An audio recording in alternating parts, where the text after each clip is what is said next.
My friends, last time on the Shadows of Greyhawk, the party dealt with a small plumbing mishap in the outhouse before heading back to the Whispering Cairn.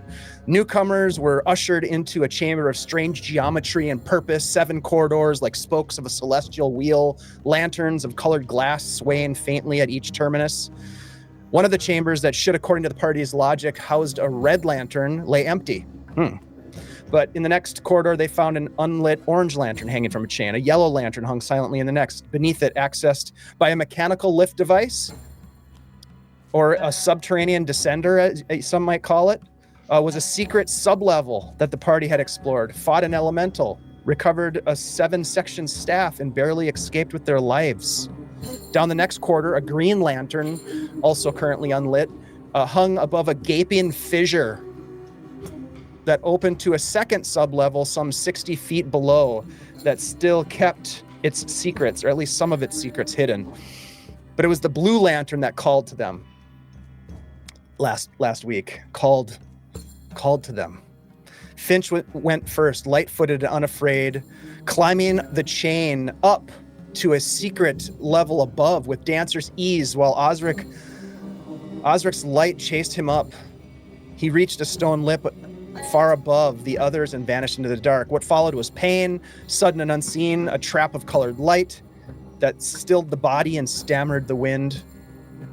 This large stone mouth agape, a wind erupting and throwing Finch from the ledge, falling like a stone, nearly caught, certainly intercepted, mid-tumble by Torbin, who heroically stepped in to break his companion's fall. They were both injured pretty severely, though, but possibly, I don't know, saving Finch's life. Callum administered divine healing, and back up they went, this time Finch, Ryder, Torbin, and Vamrid. Now, on this visit to this strange trap, when the kaleidoscopic rainbow flared, the party endured. They learned something. They threw a cloak over the eyes. They analyzed the strange colors as the magic was in a dimmed state, and a theory took root. Fragile. Find the missing red lantern, light all 7, and the trap will yield. They had uncovered the fact that each of the colors of this trap was represented by a lantern down below, with only the blue lantern lit, no blue light in the trap. So, with that being said, the party came up with this plan that they would descend into the depths of the yet to be fully cleared level of the tomb. But first they returned to the Gavort fort, nursing their wounds, talking around the table about lanterns and the wind and the ever-present voices that whisper in the darkness. There may have even been, at some point during those conversations, discussion of the Gavort fort's construction and repair, maybe something about the windows needing some tending and mending, the windows of the Gavort fort. Perhaps not. The windows, yes. Vamrid from his perch with his tuba looks at the windows and is inspired. And words come from his mouth. Just powerful. Could not hold them back as he looks through it, and a single tear comes down his eyes as he sings to you. The light in the window is the crack in the sky. A stairway to darkness in the blink of an eye. A levee of tears to learn she'll never be coming back. The man in the dark will bring another attack. Your mama told you that you're not supposed to talk to strangers. Look in the mirror, tell me, do you think your life is in danger? And the tear just dries. Beautiful homage there, my friend. Thank you for that. We know that we lost someone very, very special to the world today. Rest in peace, Ozzy. All right. So with that said, my friends, we will return to the darkness of the Whispering Cairn. We find ourselves back in the cairn, walking past all of the lanterns one by one. We'll say, for the sake of a little bit of efficiency, that you have made your way down into the depths of the sublevel. Okay, so let me bring up a map for us so we can get into this. Here we go. Who has a lantern or a torch lit at this point? I've got one for sure. Okay. All right. Let me sync view here. All right. So we have Osric with a lantern. Let me light that up for you. Osric, I have you kind of in the back here. Yep, sounds right. Okay. So here you stand again. I will give you a little bit of context for the space that you're in, because some of you have not been here before, but you find yourself in this foyer. Okay, there are bas relief images carved into the walls along the three sides, similar figures to the one that was carved into the stone sarcophagus, similar Finch to the face that you saw at the end of the corridor with the colored lights. But it's weird. All of these figures that are sort of on the walls here have what looks to be a disapproving or stern looking stare. Their arms are crossed, their expressions almost disapproving in nature. Some of the heads of the statues are damaged or missing. Others appear as though they've been melted. Now, your companions would have told you about the acid beetles that had erupted like a geyser through this fractured orifice only a few days prior, having fought these creatures, lit them on fire, been terribly scarred. Torbin's face and arms and exposed skin terribly scarred, as if he was trying out for a role in the Deadpool or something. But you can see, as they point out on the ground, there are stains of acid burn, and there are, like I said, some of the statues damaged. The other thing that I will mention as you stand in this space is that there is a low drone coming from the darkness to the south. Somewhere beyond this chamber, you can hear a buzzing or almost a drone-like hum. I should also say that there is above the corridor, the what do you call it? What's the word I'm looking for? I can't remember what the word is, but right above the door, right above the corridor, lintel? And yes, lintel. Thank you. Right above the lintel, on the lintel, there is a glyph that looks like an arrow, stylized arrow. You've seen this before, certainly, and this may not be the last time you see it. I don't know, but nevertheless, here you are. What would you guys like to do? We believe that there are more of these acid beetles in that direction. Point down that right corridor. For those of you who weren't here before. Do we have any other torches? I'm sure you do. I could light one up, I guess. Dave, could Torbin also get a torch, please? Absolutely. There you go, sir.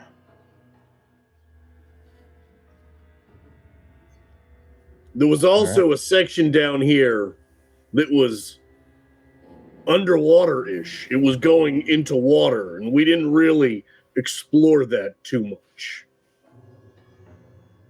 No, we didn't.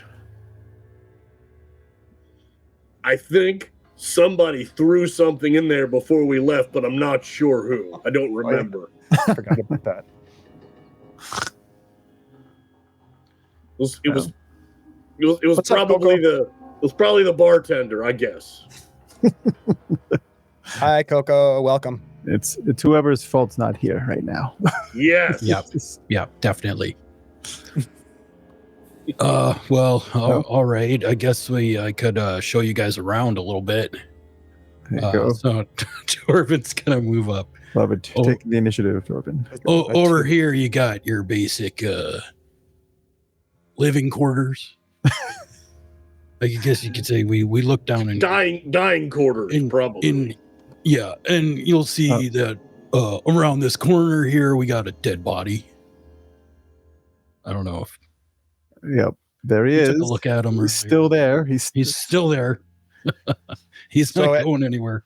For those of you that weren't here before, there are these 8 stone slabs in this room, about 4 feet off the ground, and there is what appears to be, for those of you that would explore this space here, a very long dead corpse. Some jerky like meat still stretched across the skull, but certainly no juicy flesh, very dried out. They wear a red leather armor, but the red of the leather is faded quite a bit. And I think Osric you had investigated the body and learned something about its probable cause of death. A little CSI action. I had. It was some sort of blunt force trauma, if I recall correctly. Right? Yes, that's right. Yeah. Yes, to the skull, right? Yes, he did Osric make the noise too? The dun dun dun. Isn't that CSI? Yes. Always. Ding ding. Yes. That's right. Ding ding. That's right. That's what it is. Enhance that. That's right. Yeah, I don't really. Dave, does that armor look like it's valuable or useful still, or does it look worn? It looks pretty worn out. Okay. Yeah, it looks like it would be kind of a nasty endeavor to pull it off of this corpse. Yeah, I think if there's a you reason certainly could, but I think you guys pulled a silver ring off of the corpse. Yep. I think maybe Rona did. I don't remember who grabbed it, but somebody grabbed the silver ring. Somebody around here did. Over there, real far from me on the screen. I didn't get anything. So we actually don't know about that. And then there's this statue at the end of the room. Yes, that also depicts one of these, as Vamrid had explained to you all, one of the Vati, the Wind Dukes of Aqaa. This is, again, one of the similar visage. They look nearly human, but much taller. They have sort of long appendages, long fingers, sort of long hairless bodies, long sort of heads with tall foreheads. I always think of like the engineer in like Prometheus, kind of that look to them. Nosferatu, maybe? Not quite as like emaciated and sickly looking, but yeah, I mean, yeah, kind of in that realm for sure. Cousin to Nosferatu, I would say. Healthier cousin. The husky cousin. Oh, so yeah, no bugs over here, but I think they're that way. They're the other way. Yes. I point behind Vamrid. Yeah. Yep. I believe so. Well, only one way to find out what's beyond. Should I? How should we? Look at Torbin. How should we spring this trap? Or did we not think that far ahead? I don't think. If we had oil ready with the torches, that might be a start. But this time, don't throw the fire onto the oiled beetles after they surround our party members. Let's get the order right. If I recall correctly, I put some set them on fire when they're not crawling on me. Yes. Just like the tax code. You have to follow it in order or you'll get in trouble, right? Just like that. Vamrid's all business today. It is. If I recall correctly, on the threshold of the door, I had poured some oil, which I never lit. So that should be still there. There should be a little slick of oil across the threshold. Right. Mm-hmm. Yeah. So that's there. If we need to retreat, we'll light that on fire on the way out. Maybe it'll buy us some time. Nice. All right. So was the bug room the one straight across from us or the one down below? It was this way, I think. That was the weird meat hooks or whatever. The meat pipes. Down south was the water room. The meat pegs. the meat pigs. So that yeah, the- go ahead. Cannon. Is that the way we heard the bugs, or is it further to south? No, I realized that those are just like little, You kind of heard, you can not hear, hallways. yeah, you can hear the droning from, let me get to my map again.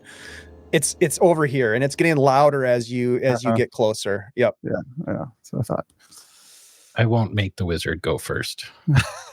Wizard will definitely not go first. Torbin's just going to inch in there. And Okay. if he sees any bugs, he's just going to stop immediately. So yeah, you can see most of the chamber from right where you're standing. So let me reacquaint you. There is a broad room here. You can see that at the far wall there is some sort of stone basin. Behind it, some sort of a stone shelf. There is this sort of hardened, crusty, and in some places sticky paste that covers the floor, that covers the basin, sort of spilling over the lip of the basin, covering the shelf behind it.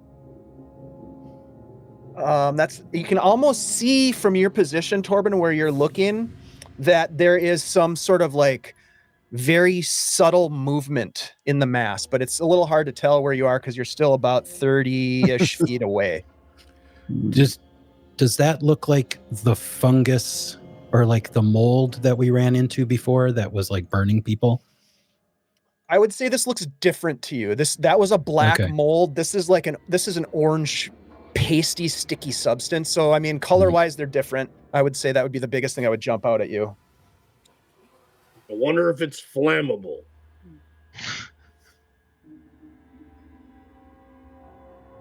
Should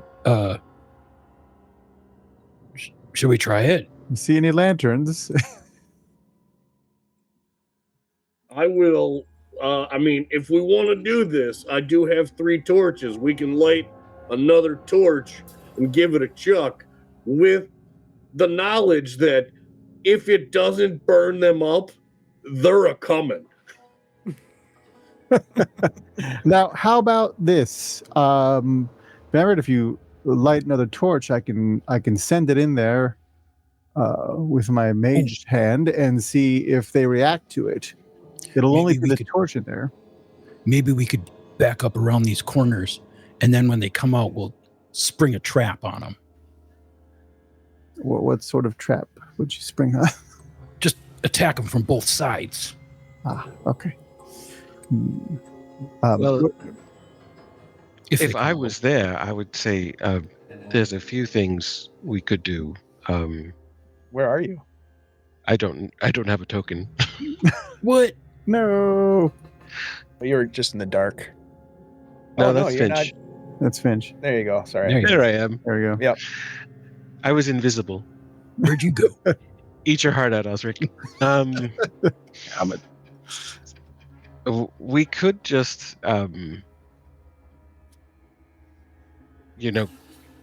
go in carefully as a group so that we're covering all sides. I agree. Maybe we should just.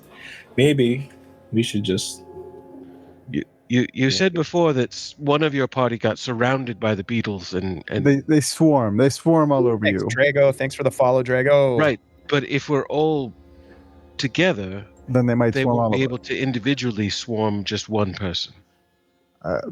Perhaps not. I mean, if there's enough of them, they'll swarm us all. Do we think the red lantern is in here? It could be. We found one of the lanterns earlier in a sort of a side passage that we wouldn't have thought to explore. Okay, Like so wolf something den. similar to this. Yes. Yeah, like wolf den, or there was webs and all sorts of craziness. Yeah. Torbin and I Can- snuck in. Can anyone in our party detect magic Yes, to see I whether can. or not actually that it may be in there because it's magical? And I don't Could think they're magical, Yeah. actually. oh, Yeah, if they're acid beetles, it's probably a natural acid. okay. My No, favorite. I was talking about the lantern. Yeah, talking about the lantern. Oh, the lantern. Do I know if the lanterns have not been detecting as magical, right? Dave? No, they have not. Yeah. Okay.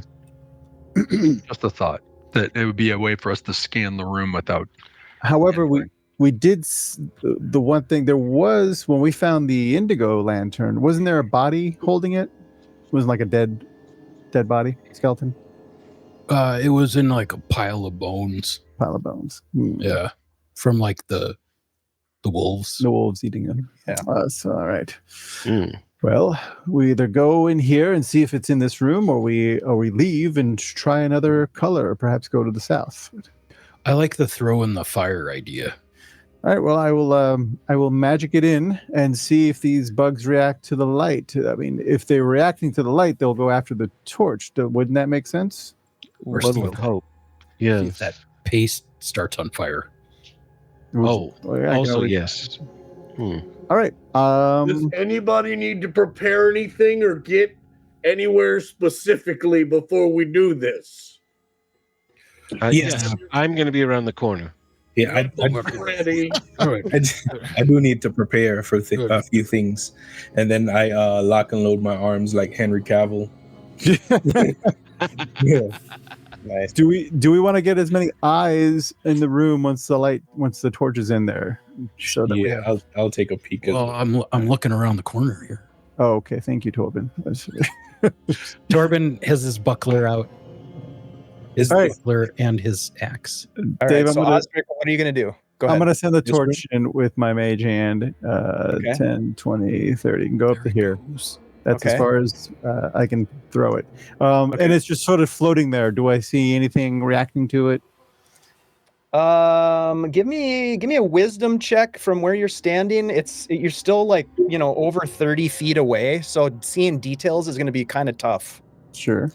Let's see. If you want to get in the room, you wouldn't have to roll this roll. Nope. That's the whole point of magic. You should get Arcane Eye then. Yeah, that's true. That should be on your list. Or Magi's eyeball or whatever Okay, it's called. Stern Lady only grants one thing at a time. Okay. Understood. She is fickle. She is fickle. I got a 5, so I'm guessing. So 5? Okay. Yeah. So you float the torch in with your Magi's fist, and New name every and time. basically you can see like this orange paste, again, the same thing I described before. It's just sort of like, it looks like it is seeping and overflowing out of this basin.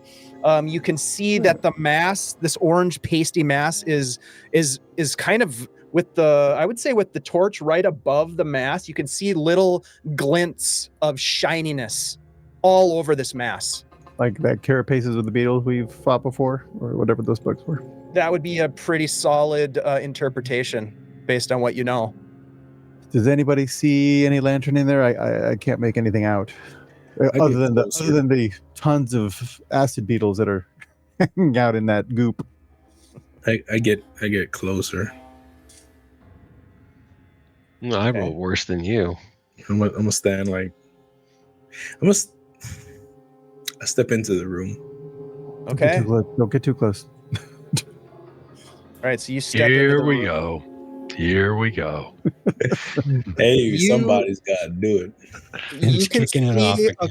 a couple of things. As you walk into the room, this keening chorus of drone begins to increase in volume, as if your presence has been noted, and you can see these little shiny blue beetles swarming all over this orange mass, and they're almost getting like they look like they're getting agitated, like an anthill that you've kicked, and they're starting to come out, and it's almost like your presence in the room has alerted them, and they're crawling, and you can see that. Give me a wisdom roll, Finch. I'll see if you can get a couple of more things out of this. Attribute and level. Right? Yep. Exactly. That is a 15. Okay. You can see that there are other, I will just tell you, I will call them objects for the sake of the roll that you had, that are, you can see that they are covered in this paste. Something underneath the paste. Not moving itself, but objects. off to the side. I would say from your perspective, they're like right in here. Any beetles over there? Oh yeah. Oh yeah. There are beetles, small beetles swarming all around this area. If do I see anything vaguely lantern shaped? No, you do not see, you don't see anything immediately lantern shaped. No. What color are we looking for? Red. Red. It sounds like you found them. Did you try to light it on fire? Yeah, all right. So all I'm seeing is a whole lot of beetles and just vague shapes covered in what's you said orange paste. Yeah. Yeah, I relate all of that. I just relate all of that to It could be under there, or it might not be. That's not what I wanted to do. So it looks like so if I What's If up, I- Phantom? if I run in there, right, and just like run around the room, can I lead those beetles? Can you outrun the beetles? Yeah. Do I think I can outrun these beetles? Show me the path that you're talking about, and I can better answer that with the. There's a little pointer, or you can press Q on your keyboard to activate it with a hotkey. Hotkeys. What you gonna do? What's the route that you want to take? Keep touching it around. So I'm right here. So if I run around like that, Okay. did you see that? Do I gotta do it again? No, I saw it. Okay. Yep, just right up to the paste, but not stepping in it. So you want to get like up to where the torch is. Yeah, and I just run around and just keep like a circle so I can just I can keep them like following me. Hopefully they're not smart enough to try to cut me off. Okay. I mean, you can try anything, man. You want to give it a shot? Give me a dexterity roll, please. Callum's going to turn to Vampred and just sort of under his breath say, "Did your lore of other worlds include beetles?"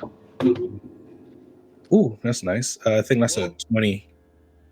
There were beetles here before that we had 20. to deal with. So I don't think they're from other worlds. I think they just moved in after the fact and probably have eaten some of the visitors to this place. Also, there was this big one-eyed clawy spider monster that we fought. I might have forgotten to mention that, but it was really big, and I fought it off myself. I feel very proud of that, but it was nasty and horrific, and we almost killed it. Yeah, come to think of it, it did kind of just like run off. Yeah, we almost on killed fire. it. Yes, it was very damaged. It was on fire. Almost dead, and definitely not angry. But it was upstairs. It was not down here. Definitely not down here. To be fair, that's how we've left this cairn a few times. Right. Almost dead. So while you're having this conversation, Finch starts running. Here he goes. Runs around in a circle, and as you get right about here, being very careful not to step in the paste. The beetles that are right, you can see as you run past Finch, you look down and there are these blue beetles just swarming into a mass as you run past, and they begin to follow you as you run. You get right about here, and they are And on your tail. You want to circle. I just want to circle the room. Yeah. They did not get a chance to attack you. Yeah. Oh no. I want to keep away with the beetles. But I would like everyone now to roll initiative, please. It's just running from beetles. Oh, I got beetles. Wizards out in the hallway still looking for a hiding spot.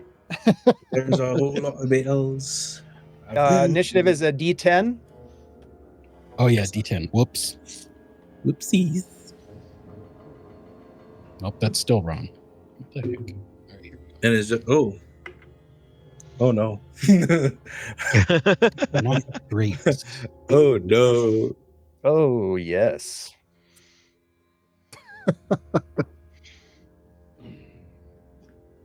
All right.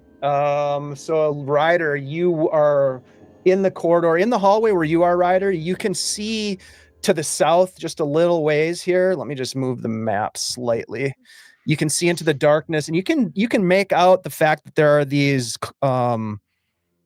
little oh my god, words are so hard tonight for some reason. Alcove. Thank you. These little alcoves on either side that have these pegs in them, these really nefarious looking pegs. And then farther down the corridor, you can see that there is a set of stairs that descends into darkness. You can just make out perhaps, or you can sense, your druidic senses that it is very humid and damp down here. And of course, your companions told you that there's water down here, but you're at the top of the order. You definitely didn't get a 20, Finch, because you can't get a 20 on a D10. But no. Ryder, go ahead. What would you like to do, sir? Can he search a little bit further, but at the same time, like search for traps as he's going south? Yeah. Do you have any abilities that are good for that? I've got from being an elf, I have +2 to find traps, and that is I can't remember what find traps is. I'll have to probably wisdom. Wisdom. Yeah, wisdom. It's wisdom. So and that's a prime, so I can roll on that. Yep. Go ahead and give me a wisdom check, please. So that's 12 plus 1 plus 13 plus 2, 15 prime. Okay. Yeah, you search around, and where you're standing, you do not see any traps. You get the sense that there are no traps within the immediate vicinity of where you're standing. So basically where those alcoves are, there where the spikes are, there aren't any traps. That's true. Yeah. Okay. That's what I was nefarious those nefarious pegs. Yes, nefarious pegs. Ominous pegs. All right. He's going to tell the group that it looks like there's no traps, and he's going to take his movement and move south. Okay. Go ahead and place your token wherever you want. You realize that you don't have any light source with you at this moment, but so you can see now when you get to that spot. I'll just give you an additional piece of information. There is water down here at the bottom of the stairs. There's a pool of water and a wall right here. It looks like the corridor branches to the left and to the right. All right. Okay. All right. That brings us to the beetles. I guess we'll just let it be. So these things are following Finch, and they just, I know, I'm sorry about that. They just happen to catch up with you. And you guys watch. Osric and Torbin are the ones that are keeping the closest eye, but these things engulf Finch. Oh, it's happening. Yep. It's happening. Engulf Finch. And let's see. I might have said something about staying together, but whatever. We're too far away. Yeah. You are going, Finch. They begin to bite at you, and you're going to take 3 points of damage. I don't want to do that, Dave. Can I use my one skip for today? Well, nice try, pal. So that is the swarm's turn, and let's see. Man, these things are nasty. But what's worse than that, actually, is that you guys, Osric sees this, Torbin, you don't see it at first, but you watch as this massive, the paste cracks open.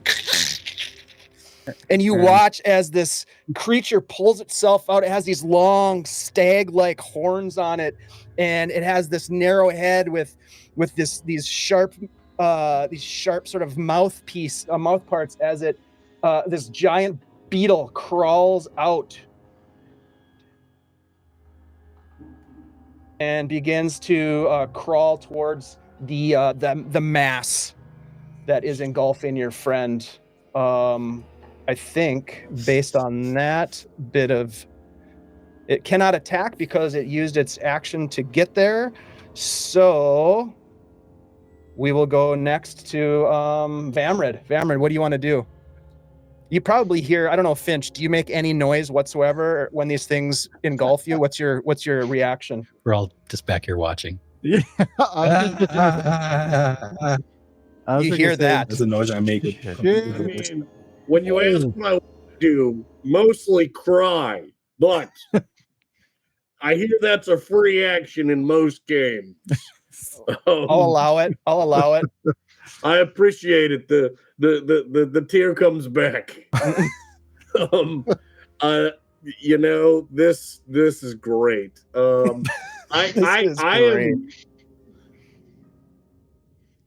Do I think these bugs will fare well in the water down south? Can I make like my bardic legend lore to get an idea whether these creatures are also watery creatures? Can I get a sense of that? I don't think water. legend lore doesn't really apply here, but I like where you're going with this. You can make an intelligence check instead. I'll do that. And since I got a hero point last week from Scottish Jeff, I'm going to use, because he's the man. Thanks, Jeff. I'm going to take this here die, and I'm going to roll it. And it's a low single digit. Uh-oh. I total of 7, so I don't know shit. I mean, it seems like a solid plan, but you're not sure what the reaction will be. Right.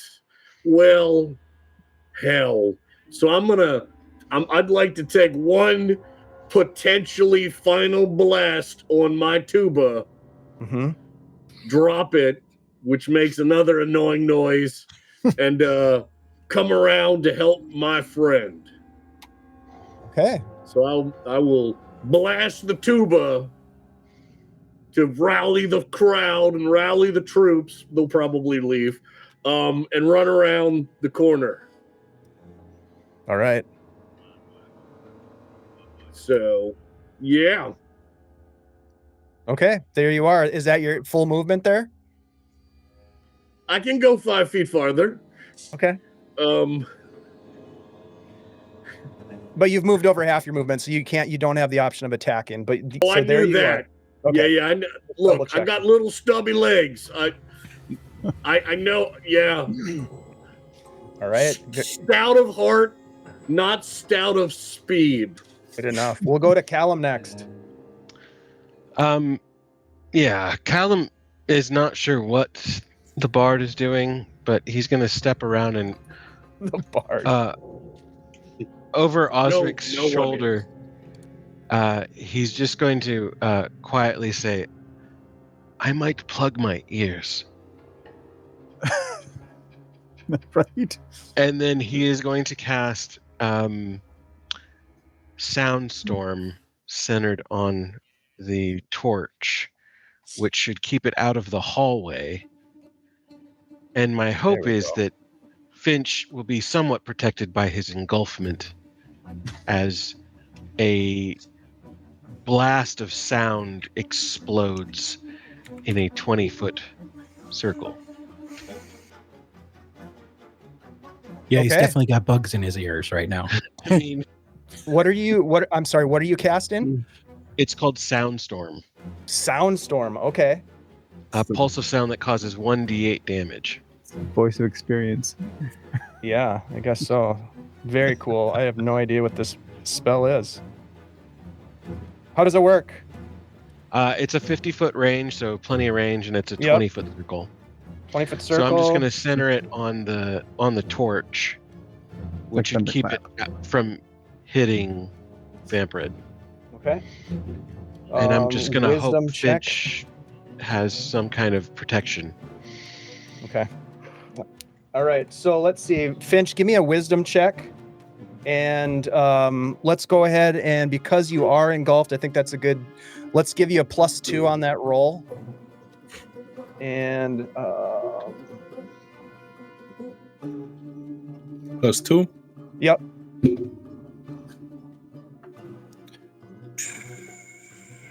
23. Okay. All right. So that's good. That's a good roll. That's a real good roll. Who's got the oil? All right. Go ahead and I just rolled for them. Go ahead and roll your damage. All right. It is a 7. 7 points damage. All right. As you blast them with this, you can see beetles flying in all directions. These little blue beetles, and they drop to the floor. Many of them not getting back up. Some of them kind of get back up and crawl lazily, as if they have broken legs and that sort of thing. But you've definitely done some damage to this swarm. Absolutely. I would have gotten the big bug in it too. Big guy. The big guy as well. Okay. Yeah, just 20 foot diameter. Okay. And you said it was 7 points damage? Yep. Okay, perfect. All right. And then I will apologize to Osric. Sorry. That was really loud. And Finch, because you rolled so high, you'll only take half of that rounded down, so you'll take 3 points. Okay. It's not a fireball. All right. That's Callum's turn. Osric, what do you want to do? Well, he was in the middle of saying shit, and he'll continue saying that, but he'll step this way, bringing the torch a little bit closer, and he will magic missile the big guy. Okay. Hey, Dave. Just on the spell also says casting the spell requires spell's range is 50 feet with instant duration. A wisdom check avoids stunning the spell. So it sounds like the creatures need to also make a successful wisdom save or be stunned for 1 round. Okay. So it's not only damage, but there's a wisdom check. Thank you for remembering that, Bob. Sweet. Very good. Is that in addition to the damage? Yeah. Secondary effects, baby. Go on.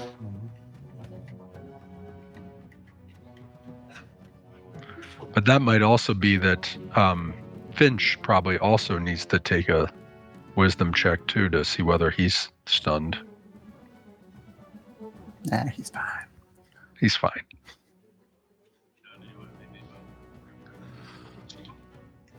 Do you not have to make an attack roll for that spell? Nope. No. Nope. It just requires my combat action. So the wisdom check avoids stunning. So there's only 1 wisdom check needed. Right. So it's just automatic damage. It's just automatic damage. For a level it is spell, affected by spell resistance, though. Finch would have resisted the stun and not taken any. Well, he would have had to roll to resist it. He did, right? 23. He did roll a wisdom. No, save, that though. was the wisdom save. Yeah. Give me a D20 roll, Finch. Wisdom? Just a D20. 19. 19. Sorry. Give me a minute here.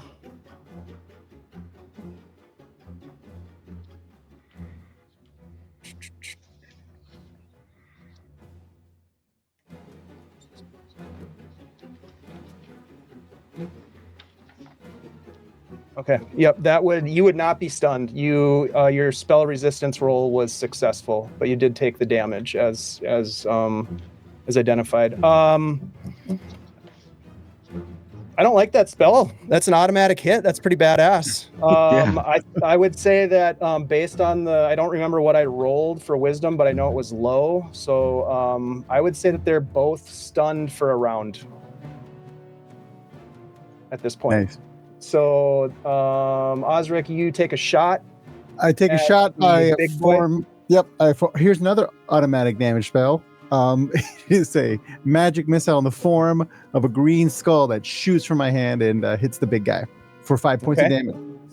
Okay. Yeah. I mean, that's all you need. The big guy just explodes Yes. as you hit him. The stunned beetle is an easy mark. Nice shot. I got him. All right, cool. Torbin, what are you gonna do? Good question. He can't move all the way there and attack, right? Correct. Except range. Yeah, seeing that he's a little far out, he's gonna pull out one of his javelins and come roaring around the corner here up next to Vamrid and aim for the edge so that he doesn't hit Finch and try to kill some of these bugs. So you're gonna throw a javelin? Yeah. Okay. Don't miss.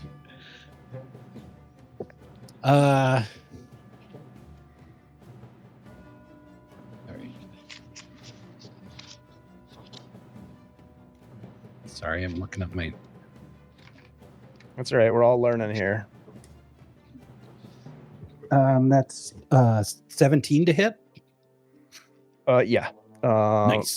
Wait, hold on. That actually, let me just double check something. I don't think that hits. Let me look at something here. They were tough to hit last time. Yeah, that misses. Ooh. Give me another roll just to see if you hit Finch. A D20? Yep, it's another attack roll. 18. Oof, that hits. Finch, what's your? It counts as a missile weapon. Yeah, let me. I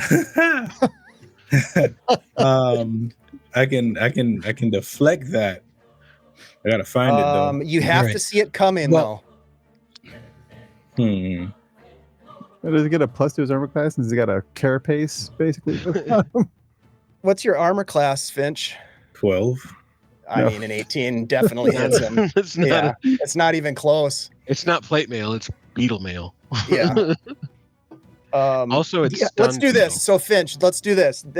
I would say there's let's call it a 20% chance that you see this happening. So give me a percentile roll. You want to roll low. You want to roll 20 or lower on a percentile dice. Yeah, sorry, I didn't realize there was such a good chance of hitting him. Yeah, that's all right. Anytime you fire ranged into melee or into when you have friendlies, there's a potential, right? You said 20 or lower? 20 or lower, yeah. All right, remember, it's been a while since I've used percentile dice. I rolled an 80 and a 0. It's 80. That's an 80. Yep, right. That's an 80. Yeah. So you do hit. Unfortunately, you do hit Finch. Torbin, you forgot what you're playing. What system you're playing? I don't know. So I can't. So no. You don't see it coming. Yeah, you don't see it coming. Unfortunately. Yeah, I'm just slapping bugs. Yep. Go ahead and roll your damage, Andy. That's 1 plus 2. 3 points of damage. Okay. Yeah. God dang it. I'm just taking that did not go the way I wanted it to. A whole bunch of points of damage. That's 3 more. But here's the good news, Finch. It's your turn. I just took 9 damage. Oh no! From the party, right? From the party. Yeah. Most of it from the party. Most of it from the party. Oh man. God dang it. All right. Well, not doing that again. Yeah. Finch, what do you want to do? I want to tuck and roll out of this swarm. Okay. I just got hit with a javelin. I would say you could do a dex check to tuck and roll and maybe get out of the swarm altogether. I think that's how we did it last time. So go ahead and roll a dex check. Ah, boy. What's that? Yeah, okay, cool. So just give me 3 more damage. I rolled a 1. Tell me this, which way were you rolling? To the hallway. Okay. Go ahead and put your token where you would roll to.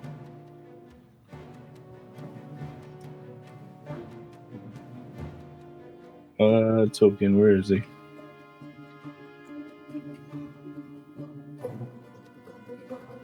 Where do you want to roll to? Yeah, I was trying to find it. Need this on my hand. I want to tuck her roll this way to get out the hallway. Towards Vamrid? All right. Towards, yeah. All right. Vamrid, this mass of beetles rolls in your direction. See, yeah, I'm just, son of a... Let's roll another round of initiative. D10, everybody. Dave, this time I'm going to scream at the bugs to try to intimidate them. Okay. Give me what is it? It's a con check for you? Yeah. Okay. Everybody roll initiative. Well, I rolled the same thing. Not me. They are stunned, by the way. Or they... That's right. They were stunned. Yeah. They're stunned for this round. They're stunned for this. This is the round that they're stunned. Yeah. Yep. Okay. Thank you for the reminder. Let's see. Do we have? All right. So, what'd you get for your intimidation check, Torbin? It was only 7. Okay, so it didn't quite work, but good looking out. Ryder, you're at the top of the order. What do you want to do? He will get back up into the party, so I think I'm gonna move. Sorry. So that's 15 feet to there. I probably can't make any type of ranged attack from there with half my movement. It would be at a pretty distinct disadvantage. Yeah, like around the corner. And there's a lot of friendlies in the way. 3 party members. There are. So I think he will set himself back a little bit, like in let's see, that's 15, 20, 25, 30, kind of right there. He'll just take his movement and he'll get his bow ready. Okay. If the beetle starts to make his way through the crowd. Okay, sounds good. Torbin. Now, can I hit these beetles without hitting Finch? Yeah, the beetles aren't even really moving. I would say just don't miss horribly. I don't think I missed horribly last time. No, you didn't. They're stunned though. They're stunned, so that should give you. So... Oh, okay. Yeah, you will get. I think because they're stunned, that's going to give you some benefit here. So before you roll, let's just double check Hope this. So. Where is it? Stunned.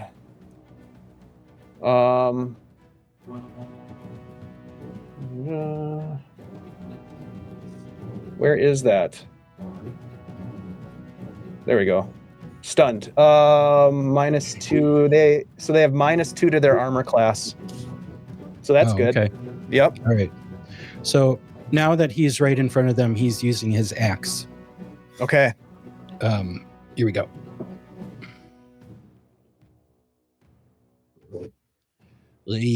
Not great. 11 plus. Oh, and plus 4 to hit, so that's 15. And then I'm going to use a special hero point to make it 16. That's what you needed. You hit. Nice. Good, right. Good choice. So make sure you mark that special hero point off your character sheet. Go ahead and roll damage. All right, that's going to be... Good use. Whoa. Gesundheit. That'll be 5 points of damage. 5 points of damage. Yeah. Also, all you needed. As you smash these beetles into oblivion, it starts stomping on all the stunned ones to put the rest of them out of their misery. Eventually, you are able to find your friend who is underneath all this goo. Yeah, Finch is just holding the javelin. Just Whose is that? no, which one of you threw this? I just saw it came out of the dark. Who The only good bug is a dead bug. who throws a javelin That was me actually. I'm sorry about that. at a group of bugs? Had somebody in it.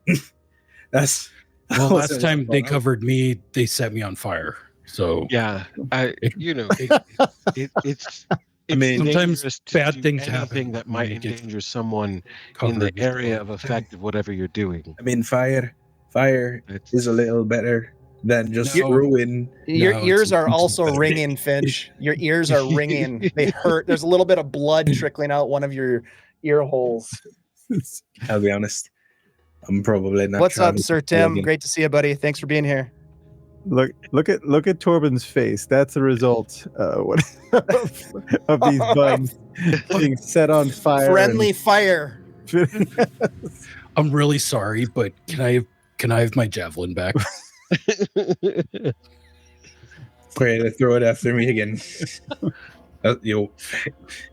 Here. I'm really sorry about that. Sorry. Sure you are. I'm gonna walk over. Callum's gonna walk over to Finch and just reach down and like kind of clean off some of the goo and administer first aid. You get 2 HP back. Yeah, you really got to watch out for loud noises. Yeah. Hey Dave, before he does that, can I run over and give him a bandage before he does the magical first aid healing, so that we can bandage him at least first? Okay, yeah. If you had a bandage, Yeah, you wanted to you use- can Yeah, stop that's fine. them from. Yeah, you can intervene if Well, you hold want. on. Before any of you do any of that, I'll prestidigitate you clean so none of that goo gets into the wound. Smart. Clean I the go in the room. room and Get that. I'm gonna go check out the room. Yeah. Like I homie will with the join horns on that big bug. Vanfred if I am not needed for healing. Yes. Okay. I think you're needed for healing. I would still do the so that's 2 points for the bandage. And then probably you can give him first aid, and that gives him another 2. So Another 2 then. Yes. Then I did it. Really get hurt in here, huh? Yeah, so I ripped the horns off this big bug. And like, I mean, it's in pieces, sure, bud. You gonna yeah, I'll go Yeah, with the horns. it is obliterated. Give And me then- give me a D6 roll. 1 through 3, you can salvage one of the horns. 1. Okay, yeah, one of the horns is salvageable. The other one Cool. is smashed. That's fine. And then I see. Can I see if I can find like any intact beetles? I mean, there are mostly smashed beetles here. To be quite honest with you, they got their asses kicked. You know, I like a mostly intact. I just want to kill. You Can could you you make could anything pick up out some of this pieces. There's some cactus? smashed ones. You might be able to do something I'll with. pick up some bug pieces. Okay, so while you're doing that, the rest of you are looking around the room. You see again this like basin on the far wall. There is this orange paste that spills over the basin lip, covering most of or at least half of the room. There is, from what you can tell as you get closer and look, there appears to be the shape of at least one body. You can just kind of make out an arm and a head. It's covered in the paste, but you can see the shape, and it looks like a body, possibly more than one. That's Dave, Ryder's That- going to search for hidden doors. That might be somebody. I think you're right. Osric is going to start digging around in the bodies because that's what he likes to do. All right, so so Callum will Osric get out is- of your way then. So Osric is going to be trying to excavate the bodies from the paste. Ryder, give me a wisdom check for You're looking for some secret doors and such with your elven abilities.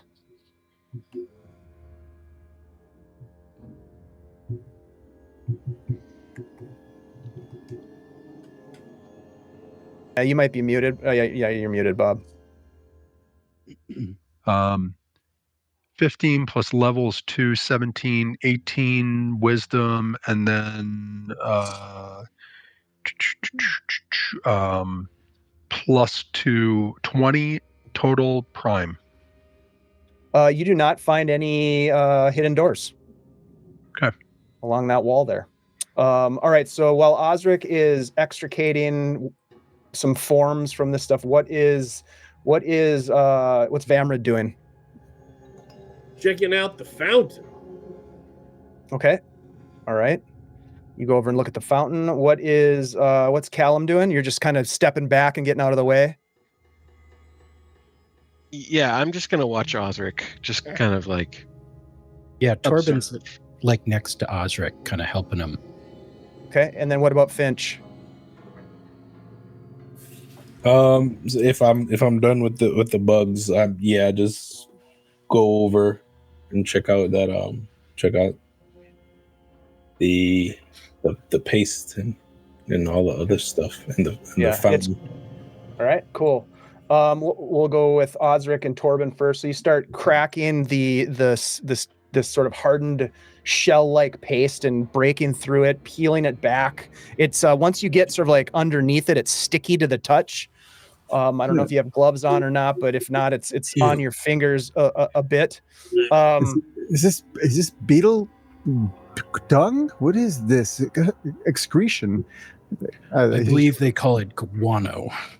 Actually, I think it's beetle juice. Beetle juice. Oh yeah, beetle juice. It makes a fantastic epoxy. It might be the reproduction. Oh, it could be, huh?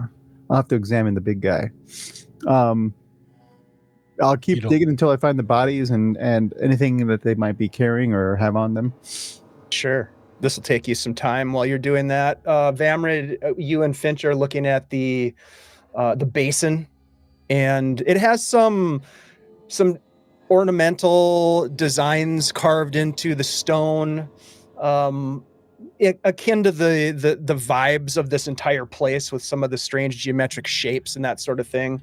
It doesn't have the level of like depictions of creatures and things of that nature. But you can see distinctly as you look down into the basin that there is sort of like this dark, viscous, organic, I wouldn't call it a fluid necessarily, but like almost a jelly of some sort. And you get the sense that maybe these beetles were living off of this jelly. Black jelly. Black jelly. It's my new metal band. Can I poke it with a stick? As long as you have a stick available, then hell yeah. Or just use your finger. No, I will not use my finger, Dave. We got some bones over here. We got a bunch of bones. Do you have something you want to poke that material with? Yeah, the back of a torch. I got 2 more torches. Sure. Yeah, you just sort of like poke it, and it's like an egg mass almost, like in consistency. It's gelatinous, it's cohesive, but you can easily puncture through it. And it just kind of like jiggles when you tap it with the torch. It just kind of jiggles, a little bit of jiggle, and then it just sort of settles. The jiggling ends. Meanwhile, Osric, you pull back another piece of this sticky, crusty paste, and you can see that there are what look to be the remains of 3 individuals. They happen to have that same, once very probably nice red dyed leather armor. You can see on one of them, on the chest plate of the armor, is an 8-pointed star symbol, which you may or may not recognize from the other armor in the other room. Yep. The remains they're nearly completely gone. Like there's no flesh. It's just bone, stained bone. Some of it acid stained and broken. Parts of like the femur are just eaten through with acid. Things like that. They're in pieces. As you dig through them a little bit more, you can see that they have a couple things on them. There is a little bandolier that's on like a pouch almost bandolier that contains 3 potions of cure light wounds. Ooh. One of them has a ring on their finger that looks very, very shiny and valuable. Okay. A second one has a similar ring that has some almost like eagle motifs on it. Also looks somewhat valuable. The only other thing that you find, I mean, there's some weapons that have been largely destroyed by acid, and probably, I mean, by the best guess, these bodies have been here for decades. Yeah, they've been here for quite a while. Yeah, but there is one other thing. There is a small leather pouch that you pull from one of these individuals. Oh, and what does that have in it? As you reach inside the pouch, there is it just feels like a hard chunk of some material that seems to be wrapped in a cloth, and you pull it out, and it's sort of like a hide cloth, and you open it and you unwrap this thing, and it appears to be, best description would be some sort of otherworldly looking stone. It's about the size of a peach pit, and it's irregular in its surface like a peach pit, but sharp. And it seems to be embedded. It's kind of metallic in color. It almost looks like it could have been worked in a forge, but it appears too organic. But inside this metallic stone-like matrix are these really beautiful amber colored gemstones. Oh. It's not like you show it to your dwarven companions, neither of you have ever seen any sort of rock like this before. I will go ahead and cast Detect Magic in here. Okay. Well, immediately the rings light up. The potions, of course. You already recognize those as Cure Light Wound potions. So yeah, the rings and then of course whatever magic your companions might have upon them. Nothing in the structure of the room is radiating magic. And that strange rock thing that was in the pouch, that doesn't detect his magic? No, but I will say that you probably, in handling it, probably realize that it is magnetic in nature, which is also rather interesting from a geologic perspective. It's fascinating. Could I maybe, looking at it, it might have come from the heavens. Maybe there's something in my book of Celestian that would identify it. Let's do this just as a quick check to see if it's something maybe you recognize from reading the book, because you're probably not going to sit down and do a study right now. Give me a quick, let's do an intelligence check. The target's going to be fairly high on this, but it might be something that if you don't get it, you might get it. But if you don't get it, something that you could try to look into later. I mean, if it's fairly high, there's a good chance I'm not going to get it. Yeah, it's pretty high. I rolled a 16. Okay. It's light. You hold it in your hand. It's light. You can see the magnetism is fairly strong, but you don't recall anything like this. You do. I will say this: with that roll, you would know about meteorites and the things that fall from the sky. In fact, you have heard stories from your mentor Zal about a fairly recent, actually, this is what jogs your memory about meteorites, a fairly recent comet that passed very close to Earth not too long ago. And he had a name for it that you have it takes you a minute to think of what it was, but it was something like Hyakutaki. Yeah. But it wasn't, I hand it back to Osric. They don't usually come crashing to Earth shaped, as far as I know. This is very interesting. It doesn't. I will say this: it doesn't look like it's been worked. What I was trying to say is that it looks like the matrix could have been metal that had been worked, but it's very irregular and jagged, and it's got an irregular surface like a peach pit, but sharp. Yeah. I have no recollection of reading anything about sharp meteorites. Usually they just blast things into nothing. But Well, maybe after this we can get some access to some books on this. Possibly. something from the stars, perhaps. Yes. Well, since they're from wherever, abroad. You're thinking an otherworld stars? Could be. Is that something I could do a legend lore check on? Yeah, you can do a legend lore check. It's gonna be pretty high. It always is. Mm-hmm. I look over at Ryder. Something's gonna get high. Ryder takes another cap, throws it back. Yeah.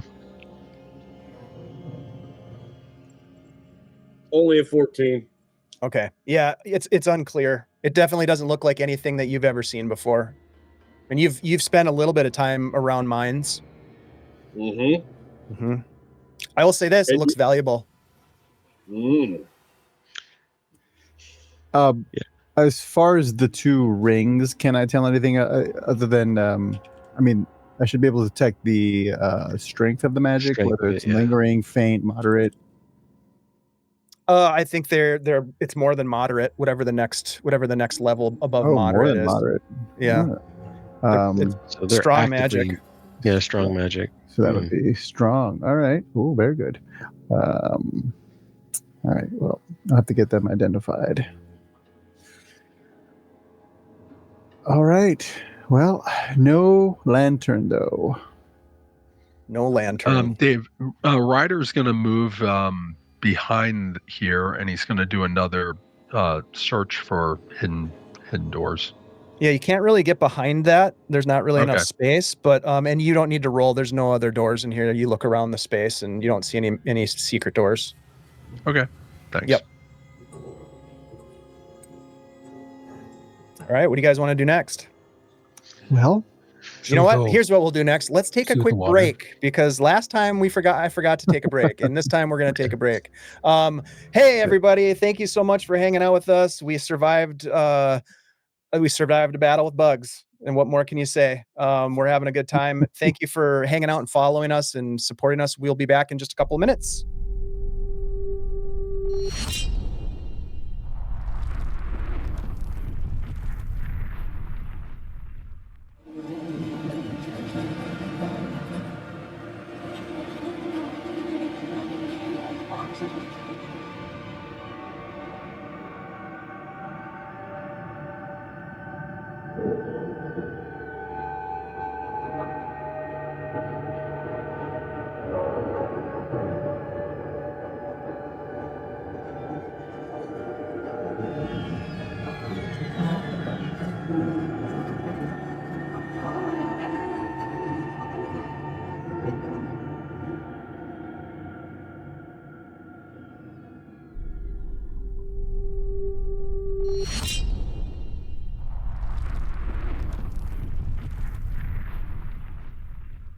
Okay, we are back, my friends. You have again descended into the depths of the Whispering Cairn.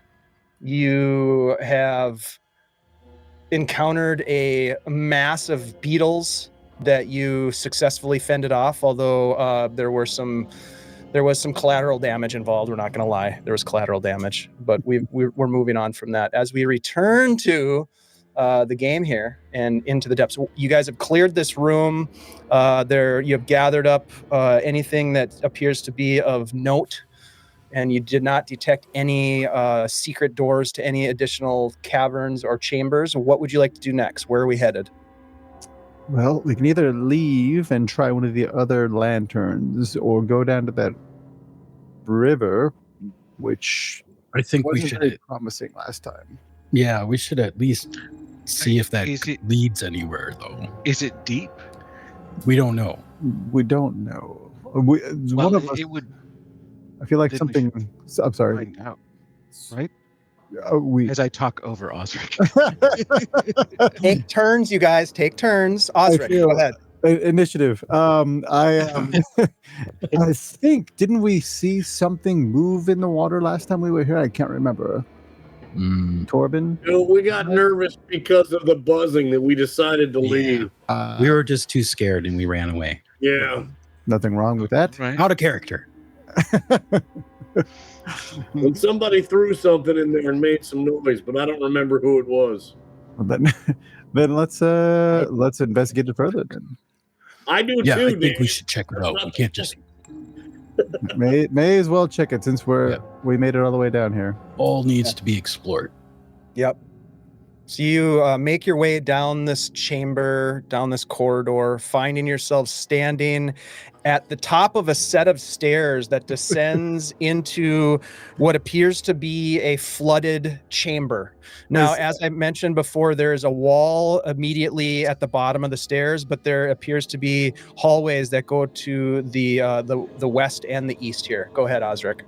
I was just gonna say, as we walk by these alcoves, I sort of pat Ryder on the shoulder, like coat hooks. And yeah, there's the water. Right. There it is. Is it?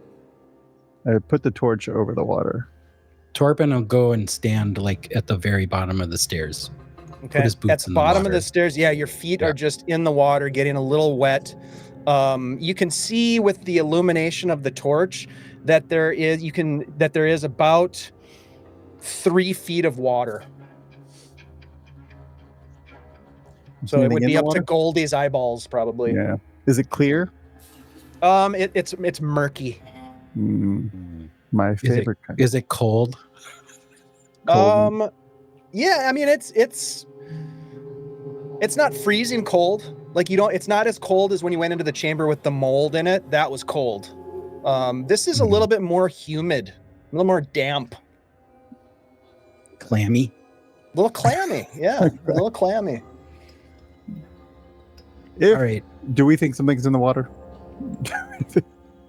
If it's 3 feet deep, there's not a large thing will be out of the water partially. Well, that's the majority of Torbin and Vamrid's height, right? I would imagine. Well, are you afraid of an aquatic dwarf? Like, I mean, I think I would be if it was trying to kill me. You should be. That's right. Dwarves should not be messed with. I am a talented swimmer. wait, sea dwarves are a thing? No, I don't know, but if they were, I'd be terrified of them. I thought they were legends. All dwarves are legends, That's by right. the way. The only legend is standing right next to me, and I sort of look over at Vamrid.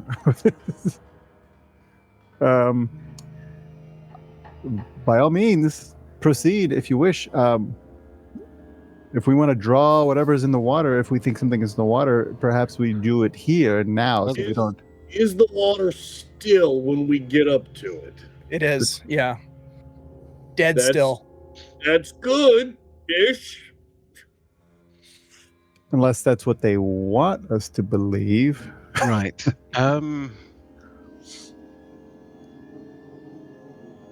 We make some noise here and draw. If anything is in the water, maybe it'll be drawn to us, as opposed to letting Torbin go around the corner and never seeing him again. Well, I was considering going with Torbin as his back guard. All right, very good.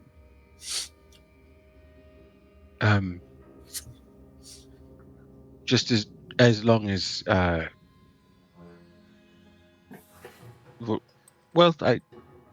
I'll do it. Do you want me to stir the water a little bit to see if anything comes to us first?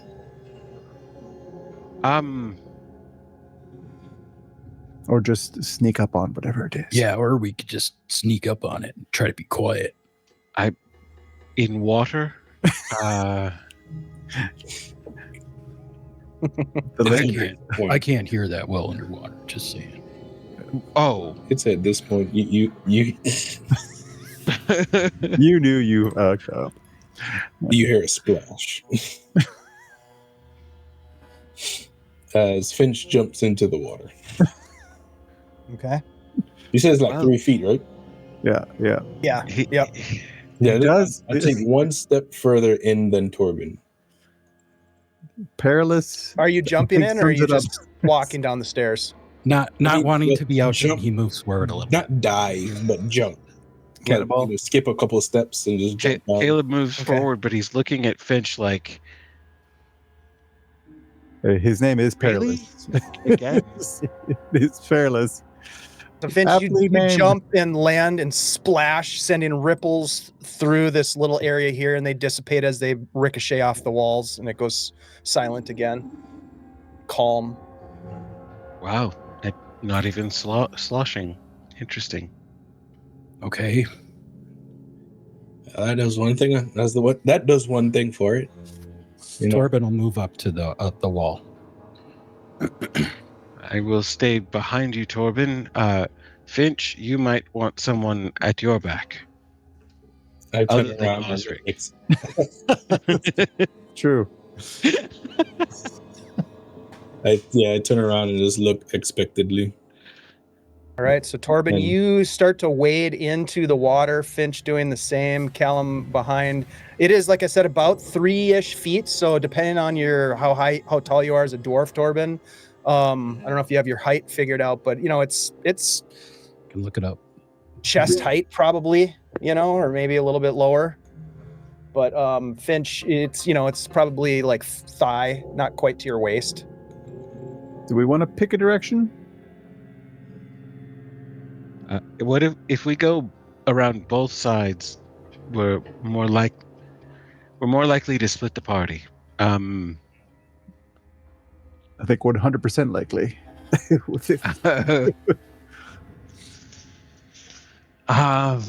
But we will cover more ground.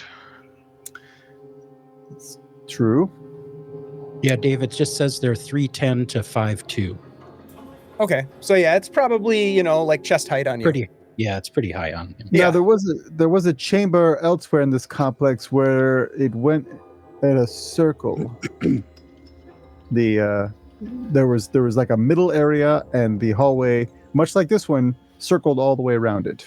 Perhaps that's what's happening here. Yeah, it kind of reminds me of that one. Yes. So what should we do? Let's just pick a side and go We right. should pick a side, and we could probably determine whether it goes around. But we will definitely run into a hallway or a room before we, unless we want to scout out the whole thing at once. But I think we pick a side. All right, Torbin. Well, I want to take a torch and peek around the. I'm going to roll for it. Even left, odd right. all right. Odd to the right. Okay. So Finch- that would be to my right. Finch this has way. a torch Yeah. now, it looks like. Oh, well, if they're going to right, I want to peek around the other corner. Whoa. Who has torches? Does Finch? Do you have a torch? Or Torbin no? does. No, I don't Okay. have a torch. Oh, wow, look at that! I have a torch, and I can send it 30 feet ahead. So Is that this torch here? Is that what you're doing with this? I haven't done anything quite yet with it. I don't know where Okay. my token. There is my token. Where am I? All right. So this torch, then I can get here, and I can send it there, and we can see that. All right, that looks interesting. Yeah, I just peek around the corner. I don't know that. So when you look around the corner, you can see that beyond this wall, the chamber opens up into quite a large space. What you see are 4 massive stone pillars spaced evenly around the room, and then you also see that there is a large pillar in the center of the room as well.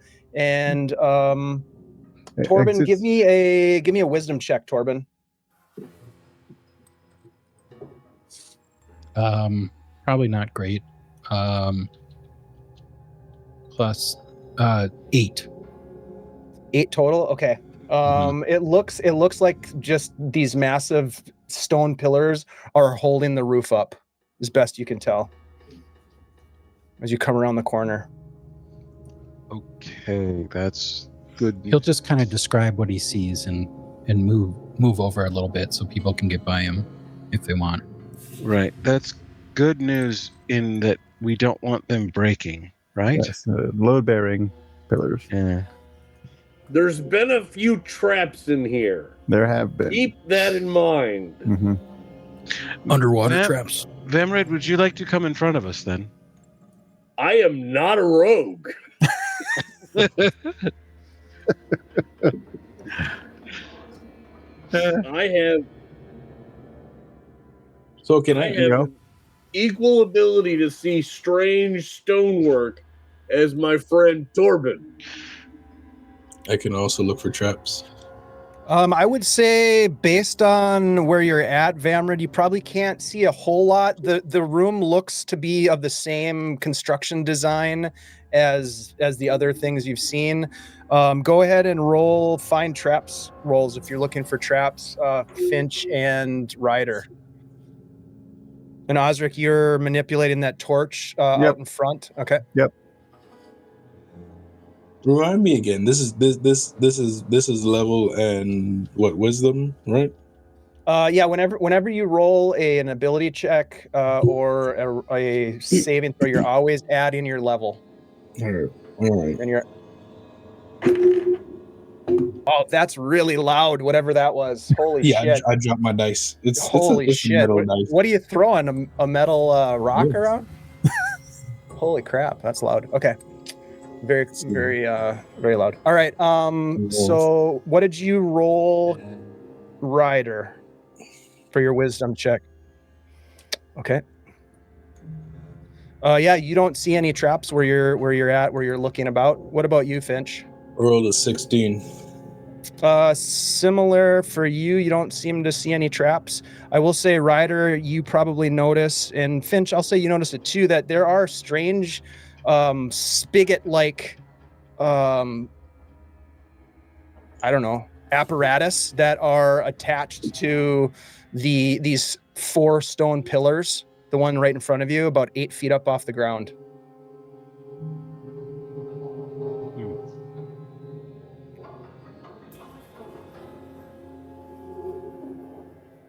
Are they dripping? As Finch points one out to you, Osric, you look up and no, they're not. They appear to be dry for the moment. And all 4 of them have one, right?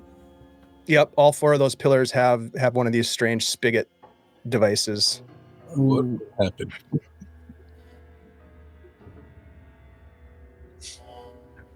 Absolutely.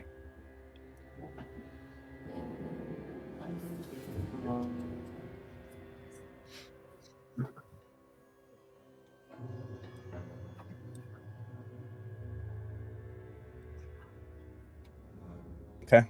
Yeah, you don't see any hidden doors where you're at. All right, Torbin will move up a little bit with the torch. And is this center object just a big column?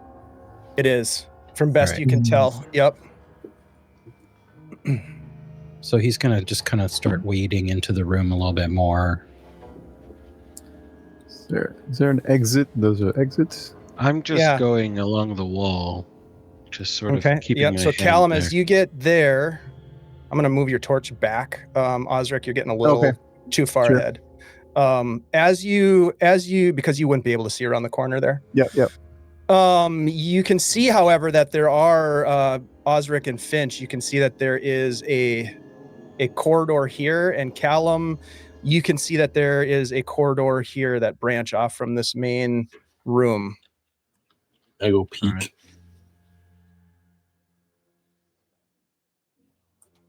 Okay. Goes gonna move down and peeksies. Can I peeksies into the room? Where 1, 2, 3, 4. Can you move my token down? Yeah, where Since are I'm in you? the dark. I was trying to grab it, but it's dark and I can't grab it. You got lost in the dark. Dave, I can't grab myself in the dark. Okay. Keep up. I've seen you do it. Keep up. All right. So everybody stop there. Yep. Finch, you look to the left corridor and you can see a couple of what appear to be benches. In fact, there's no water. It seems like the short 5 or 6 to 8 foot hallway ascends a little bit, so it's dry on that side. The water sort of like peters out a little bit as you're splashing around. All of you are making all kinds of splashing sounds at this point as you're walking about, and might as well be playing tuba. Might as well be playing tuba. That's absolutely right. And as the splashing is happening, all of you are walking, splashing about, and then you stop walking and you take a look around, but you still hear splashing.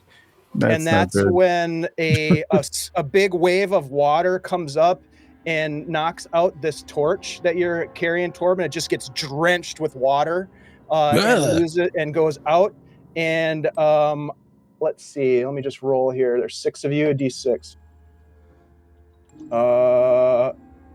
Torbin, you feel this push of water against the backs of your legs, and I need everybody to roll initiative. This is going to get a surprise attack as this water reaches up and is going to make an attack on you. What do you got, Torbin?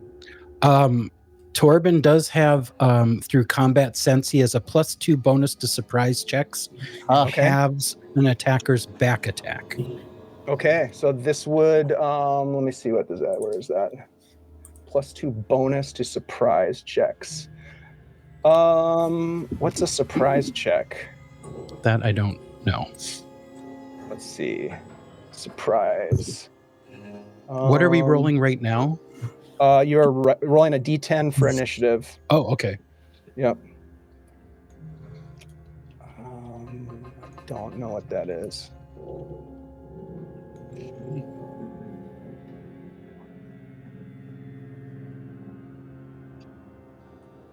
Yeah, I don't know what that is.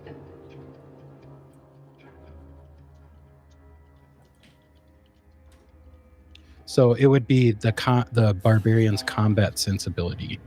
Yep.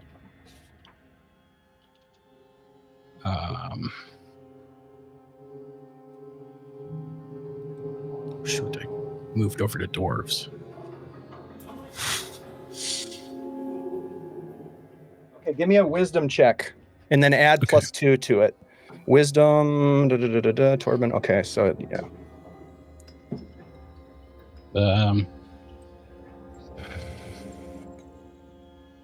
Wisdom. Okay, that's just not 13. Oh, plus my level 15.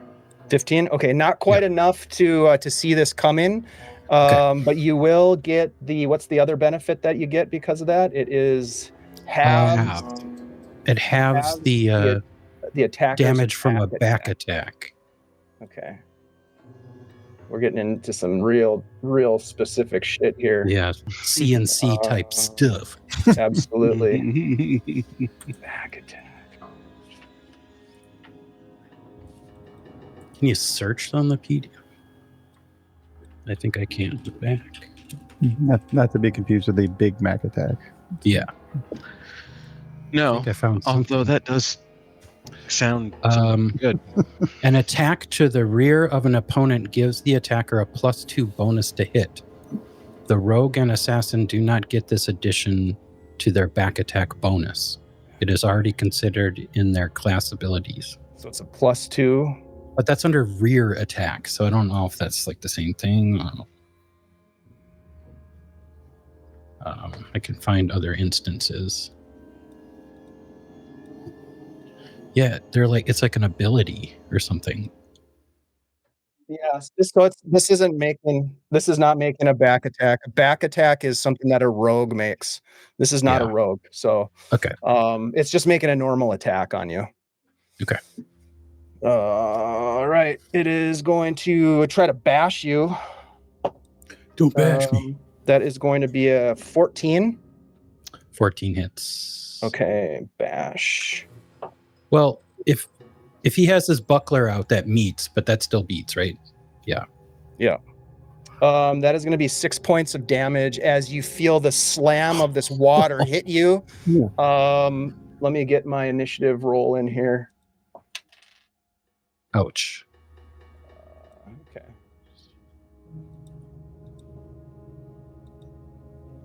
Okay, Osric at 10, it is your initiative. You hear the splash and you hear Torbin say, ouch. All right, I'm gonna move the torch back so I can see where Torbin is. I move to there, and I see this thing attacking him. Give me a wisdom check.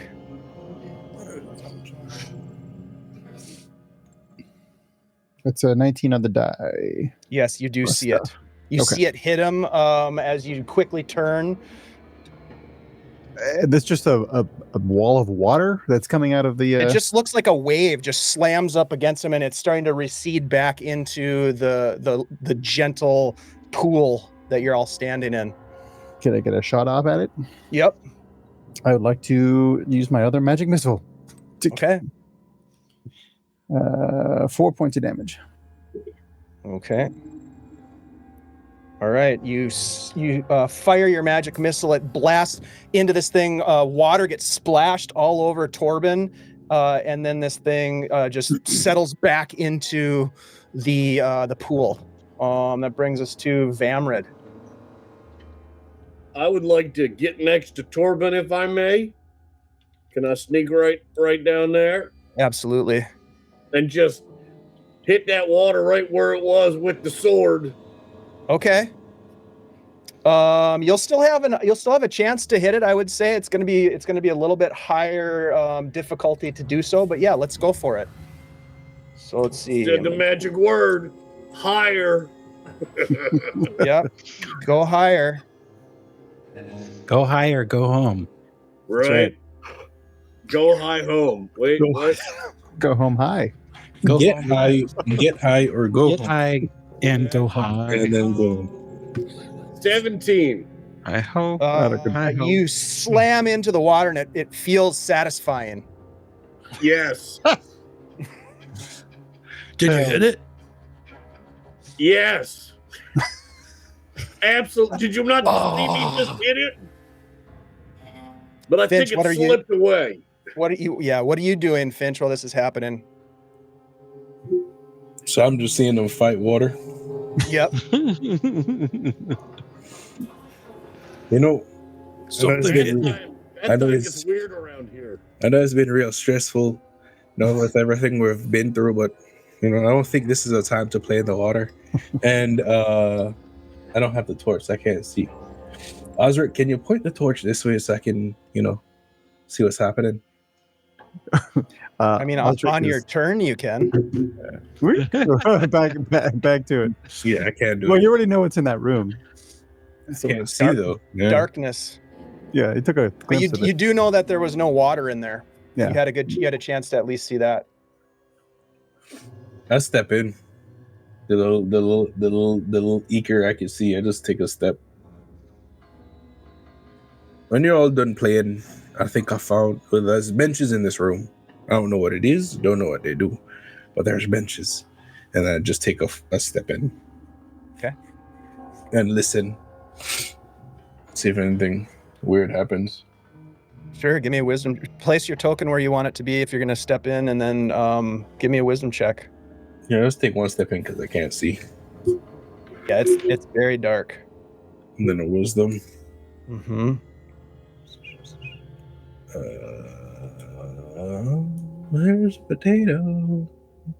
That is an 18. So loud. Yeah. An 18. Yeah. You hear something in the room. A scraping sound. Well, there's a scraping sound in this room. I'm not sure what it is, so I'll wait for the torch. All right. Could We'll someone go to- else light a torch? We'll go to I don't Callum. I don't have Callum's any turn. Right. So the one torch went out. Torbin's torch went out. Yes. So I'm barely getting any light from that torch. And all I heard was splashing and some cursing, and Vampred drew his sword and ran in there and more splashing. Okay, so I'm not trying to play in water. I am going to cast light on my mace. So I now light up. My mace now lights up like a torch. This is what you would have been in, like that. Yeah, yeah. But now, because So you I'm had in darkness, it so I on just there. grab my mace and cast light. Okay. Yeah. The light comes up, and you can now see a little bit better.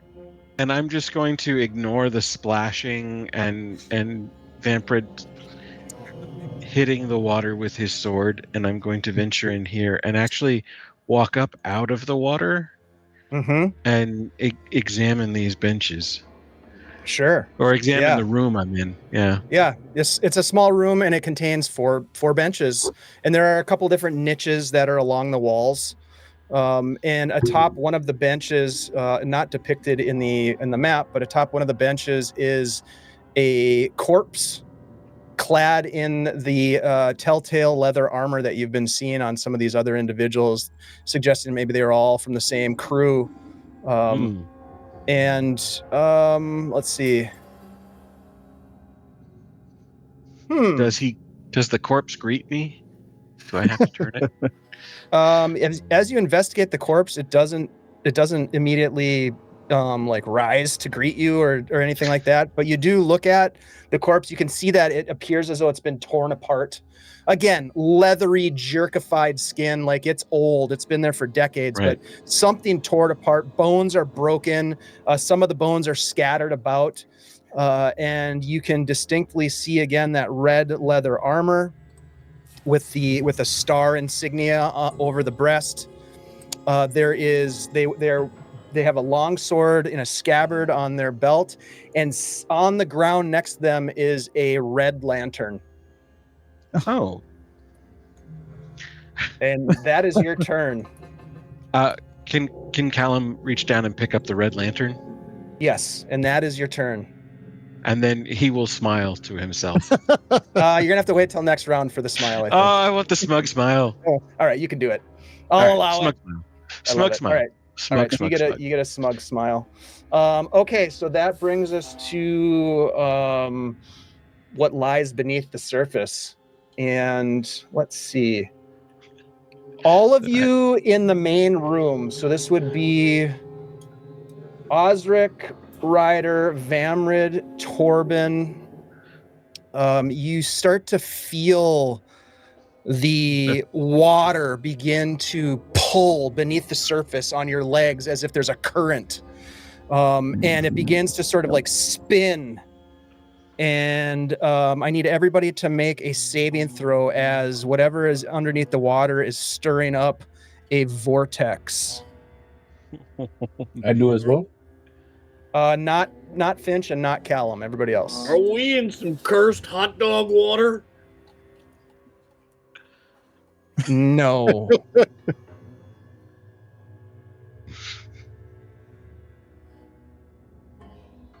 Oh, hold on. One second. It's a strength save. All right.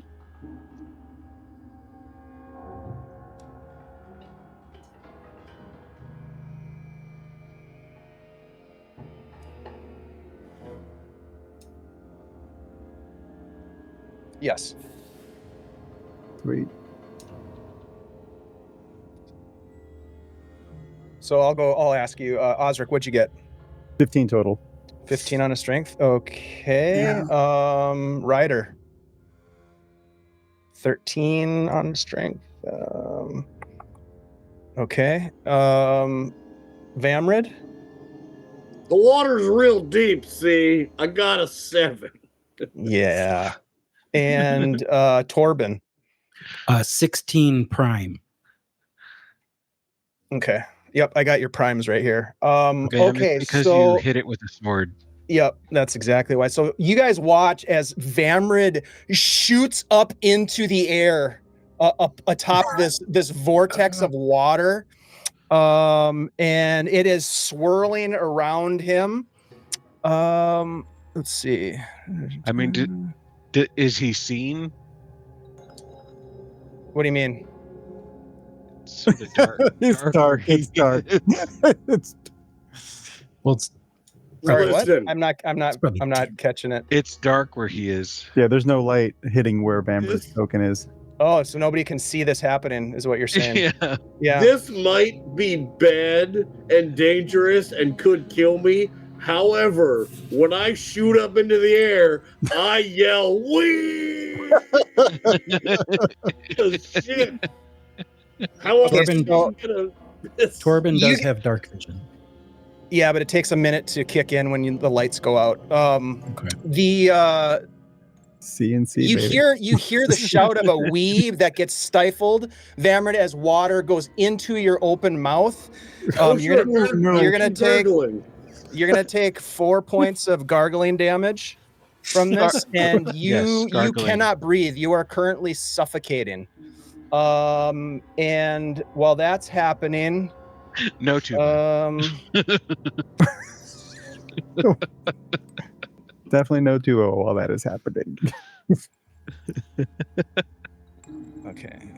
While that is happening, Finch, you can hear the scraping sound as something steps up behind you, and you feel a claw. You basically, you don't see anything because it's dark, but you can feel a presence behind you, and this, whatever it is going to make a couple of attacks at you. It's coming from the water. It's from the darkness behind you. From the room. That's why I stepped forward. Okay. Yeah. That is going to be a 9. No, That's not going to hitties. hit you. Yep. Yeah. And this one is a 19, a 23 to hit. So you Nice. feel this. Oh, this is bad. You feel this creature grab you from behind and bite into the side of your neck for a total of 4 points of damage. And there's just this growl, and it pulls back, and it's got a chunk of your flesh in its mouth, and it just swallows it. I'll say he bites my clavicle because I would be facing forward, waiting for that torch to pop up so I could see in the room because I stepped in. But yeah, I take. They said 4. It doesn't. Yeah, whatever. It's still gonna hit you for 4 points of damage either way. Yeah, that's fine. That's fine. Just gotta make sure to sit. And that is their turn. Torbin, what do you want to do? You're in the dark. You can't see anything. You can feel this geyser of water that's in front of you or next to you. You heard the wee, and then abruptly stifled call from your companion Vamrid, and you can just feel the power of water surging behind you. Torbin is gonna try to reach over and grab Vamrid. You reach over and you just like into a pillar of water. Your arms get pushed back from the force of the water. Oh geez. Well, I don't know what to do.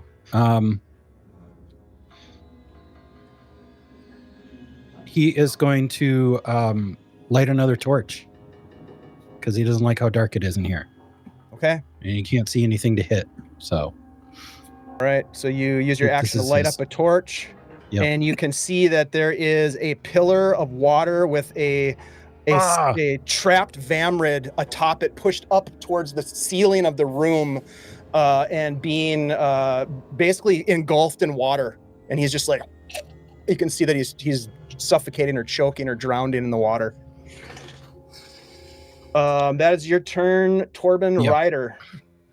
You see this now too because the light, the torchlight illuminates the scene before you.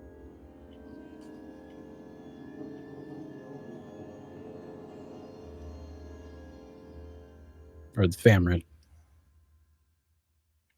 Yeah, you can try to. You're a quite fair amount taller than Torbin, who wouldn't have been able to do it, but you would have to like jump up somehow and grab him. It's going to be really hard. Do you have anything that could help you do this?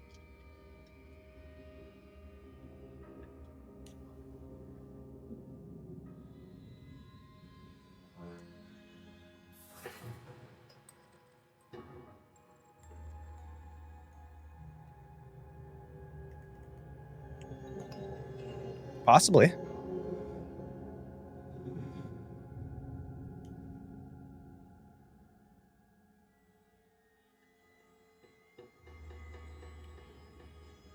Okay.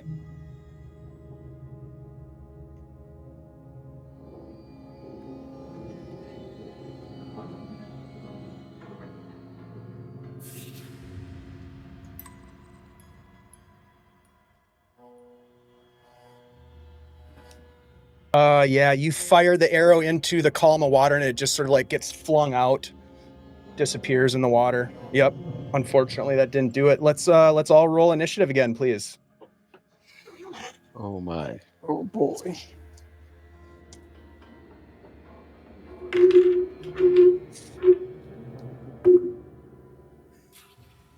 Okay. So loud. I need to roll better. Callum is. All right. I mean, you rolled a 9. That's pretty good, Finch. I think you're at the top of the order. That's not. No, I'm not. Torbin, you are at the top with an 8. And you're muted. I will take a swipe at this water creature with my axe. Okay. Do it. That's 13 plus 4, or yeah, plus 4 to hit, so 17. That hits. And then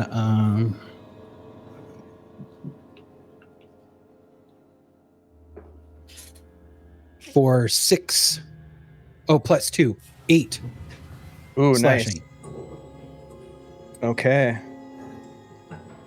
All right, yeah, you take a swing at it, and a bunch of water flies in various directions. As you can see it sort of like stagger for a minute as it continues to push Vamrid back up into towards the ceiling, kind of pressing him up against the stone. And he'll just say, "Put him down!" Vamrid, I need you. Well, you probably want to, if you want to get out of this thing, you'd have to make a strength check. It's going to be at -2. I'm gonna use my other hero point. Okay. I should probably remind folks in the chat if they're interested in helping our crew out. We do have hero points and special hero points available for donations. All right, so that gives you a +1. Mm-hmm. Okay. Ooh, 19 on the die. Thank God. It's better than my last save. That is good.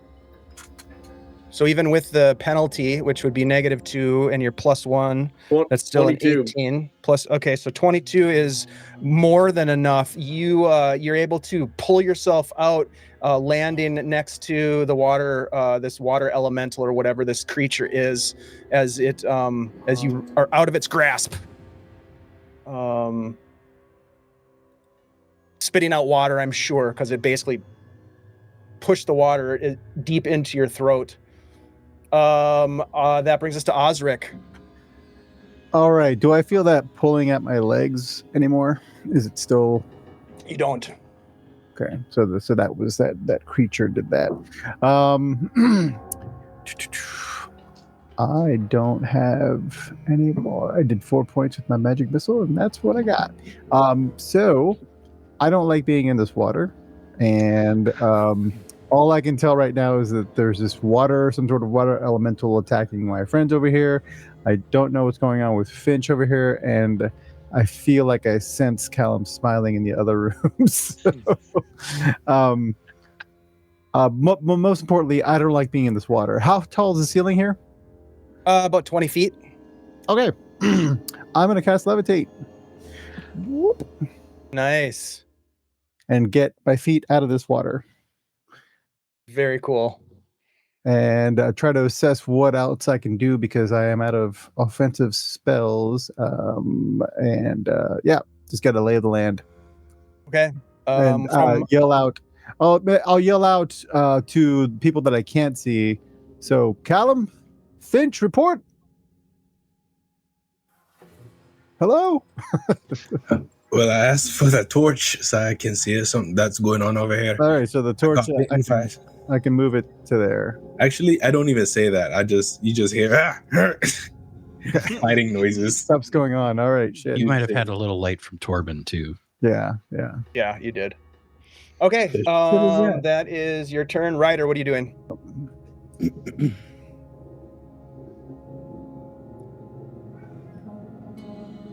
Stab.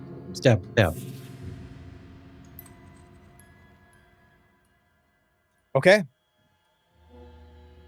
Let's do it.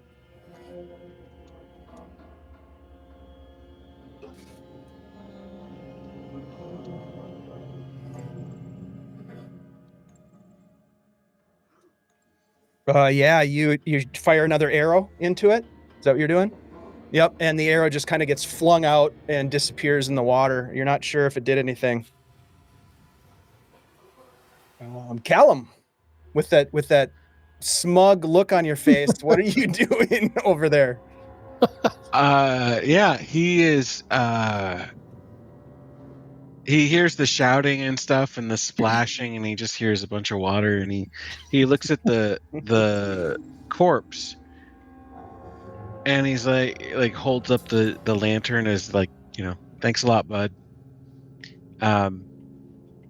And then he is going to turn around and walk back into here with his shiny mace, and he can just see a spout of like water right here. So I guess he's just gonna walk up to Torbin and calmly like look at the spout. Like, oh, Torbin, I found the lantern. Also, I think there's something chewing on Finch.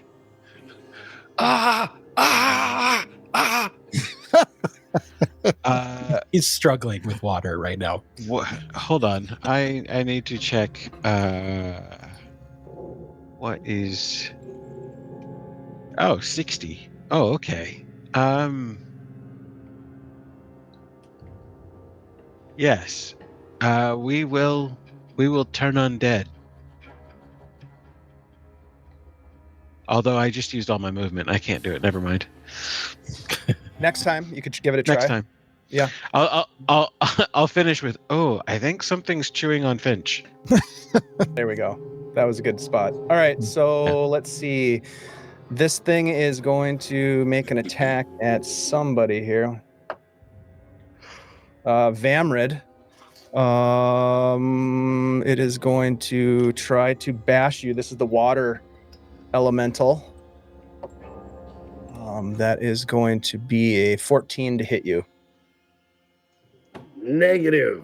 Okay, yeah, you duck out of the way as it splashes against the pillar and disappears.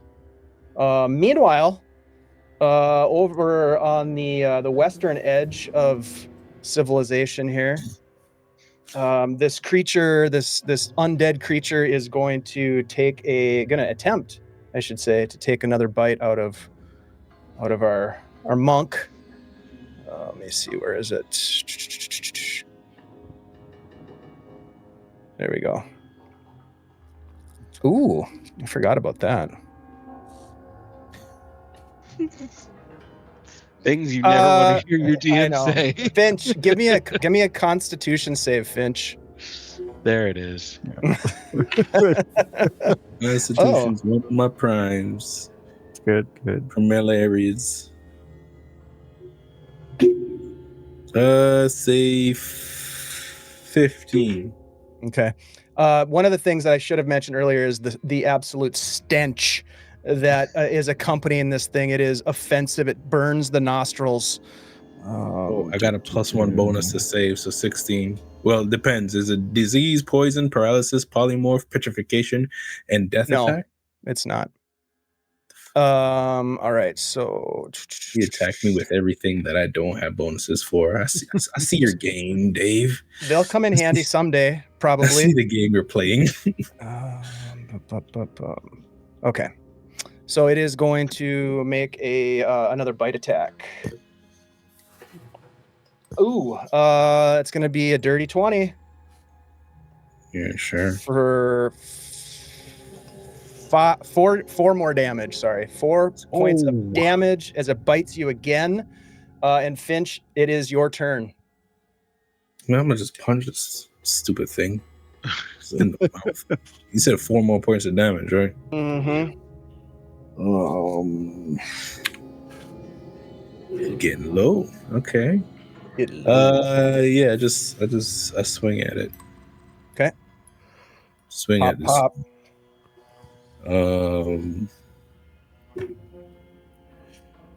+2. I don't do anything because I rolled a 4. Oof. Okay.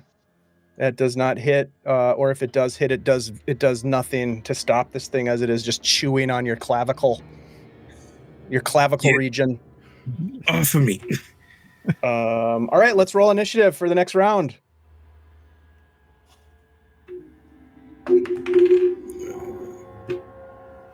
I'm stuck. D10 is very nice to me. We got to get you some quieter dice. I do have quieter dice. Yeah.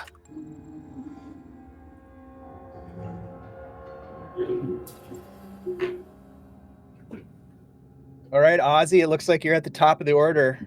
All right. I hear Finch seems like he's getting mauled down there. It does sound like that, yeah. So I'm gonna pull myself along the wall here Mm-hmm. above. And I'm gonna yell down to Finch. I'm gonna get a one of the potions that we just got, potions of healing. Mm-hmm. Mm-hmm. And lower myself just enough that he can grab it from me if he comes out of there. If he takes a step back. All right. So you I'll give him a heads up. Hey, I got a potion for you, kind of thing. Yep. Finch, potion above you. Okay. Very good idea. I love it. Yeah. That's all. That'll be see here. All right, Appreciate Callum. it. I'm busy. I'm occupied here. Occupied. Wait. That was a 10. Why did it switch to a 1? You weird thing. Oh, all right. I Finch, thought your turn. you had a 10 in there. Yeah, I put a 10 in there. I don't know what happened. It's your turn. It just so turns Yeah. out you want to take the potion. Can I attack if I take the potion? It's right Sure. there. Drink the potion and make an attack. Just stick your head out, open your mouth. I'll pour it in there. Yeah. So I push the what I'm assuming is a zombie back as I try to separate ourselves, and I'll take the potion. How much potion does potion? No, we just got them. This would give you back. This is a heal light wounds D8. 1d8. Yep. Plus anything, or just the d8? Just the D8. 3. I guess that's better than nothing. Absolutely. Yeah. So I lean back, drink that potion, and I just spring forward. So push him back, lean back, drink the potion, and then I kind of grip onto. Is it wearing like a shirt or like clothes or anything? Yeah, it's got some sort of robes. Yeah, it's got robes on. Lean back, and I grab the like the collar, and I just pull it forward as I bring my head forward and try to headbutt it after drinking this potion. Okay, so you're gonna make an unarmed attack. Yeah. All right, let's do it. My arms are armed. I'm armed with arms, so that's what I attack with.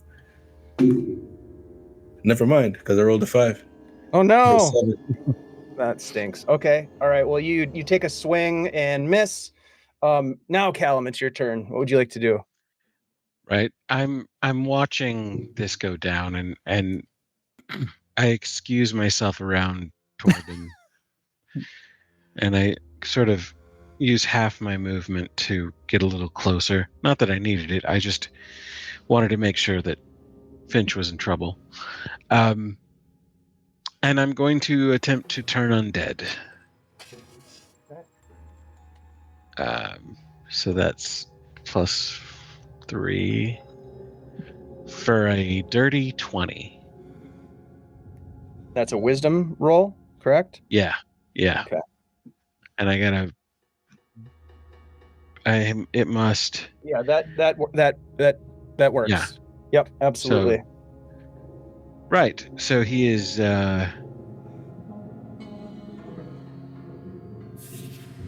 turned, which they flee at their full movement rate for 10 rounds, Well, If unable to flee, they will cower.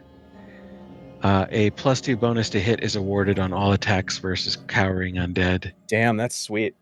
If the All right. cleric approaches within 10 feet or attacks a cowering undead monster, the turning is broken and the undead creature will attack. Others may attack the cowering creature without breaking the turning effect. Very cool. So, All right. sweet. Very good turn. You're welcome. Okay, so that happens. What does it look like when you do this, Callum? So I'm holding the lantern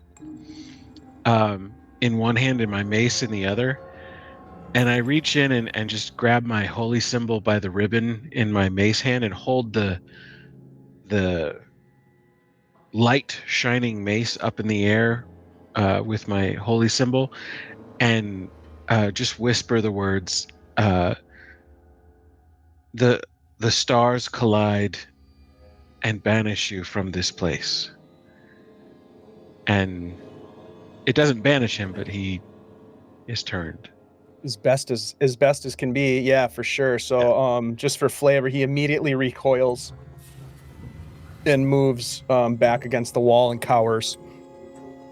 That brings us to Ryder. I will finish by looking at Finch and like I'm sorry you're hurt. He's like, have fun. Like, sorry, it wasn't sooner. All right, Ryder.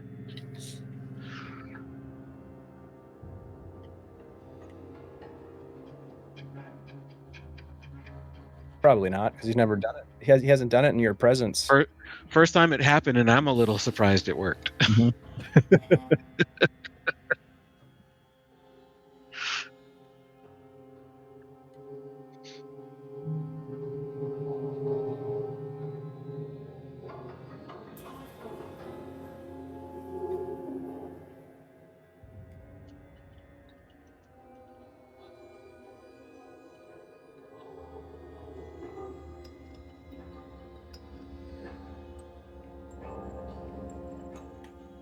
Okay.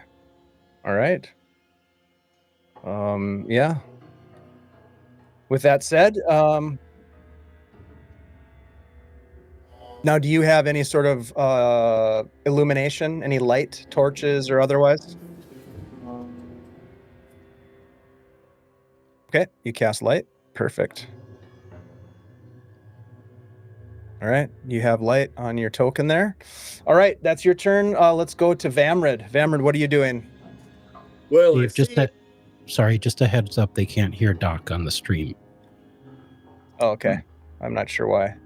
I can. Can you guys hear me? Yeah, I can hear you. Yeah. Mm-hmm. All right. So just as a recap, Ryder is going to go ahead and repeat what you said, Bob. Yeah, no, I was. He said that he noticed that the obviously the undead creature was running away, and he saw this and says to the group, "We have what we came for." As he knows, Callum has the red lantern. Let's start moving back to where the rest of the lanterns are, and then he casts light on his staff and heads north. Okay. All right. That brings us to Vamrid. Now, I saw Finch get bit by something, so I'm worried about my friend possibly, getting infected with something. So I want to exalt him for wisdom checks, right? So seeing him battling like that to inspire him, getting this Willy Wonka feel, I say, perilous Finch, the great big speed pound per inch, perilous Finch, so big, that style, so speedy, prowling, versatile. Come on, he tried, no time to gripe, to send him booty with some hype. But don't, dear viewers, be alarmed. Perilous Finch will do some harm. Yes, Perilous Finch will do some harm. Ooh, very nice. So you make an exalt roll with charisma. Take a +2 on that. That was wonderful. What a rock star this freaking dwarf is. Mhm. 22 then. Yeah. All right. So you are exalted. That means, Finch, that you have a +2 to wisdom check. All right. Very cool. Great turn. Torbin. Yeah, he can't see where this thing went, right? You look around and it's just like, other than the companions splashing about as they're moving and Ryder moving off to the north, you really can't tell.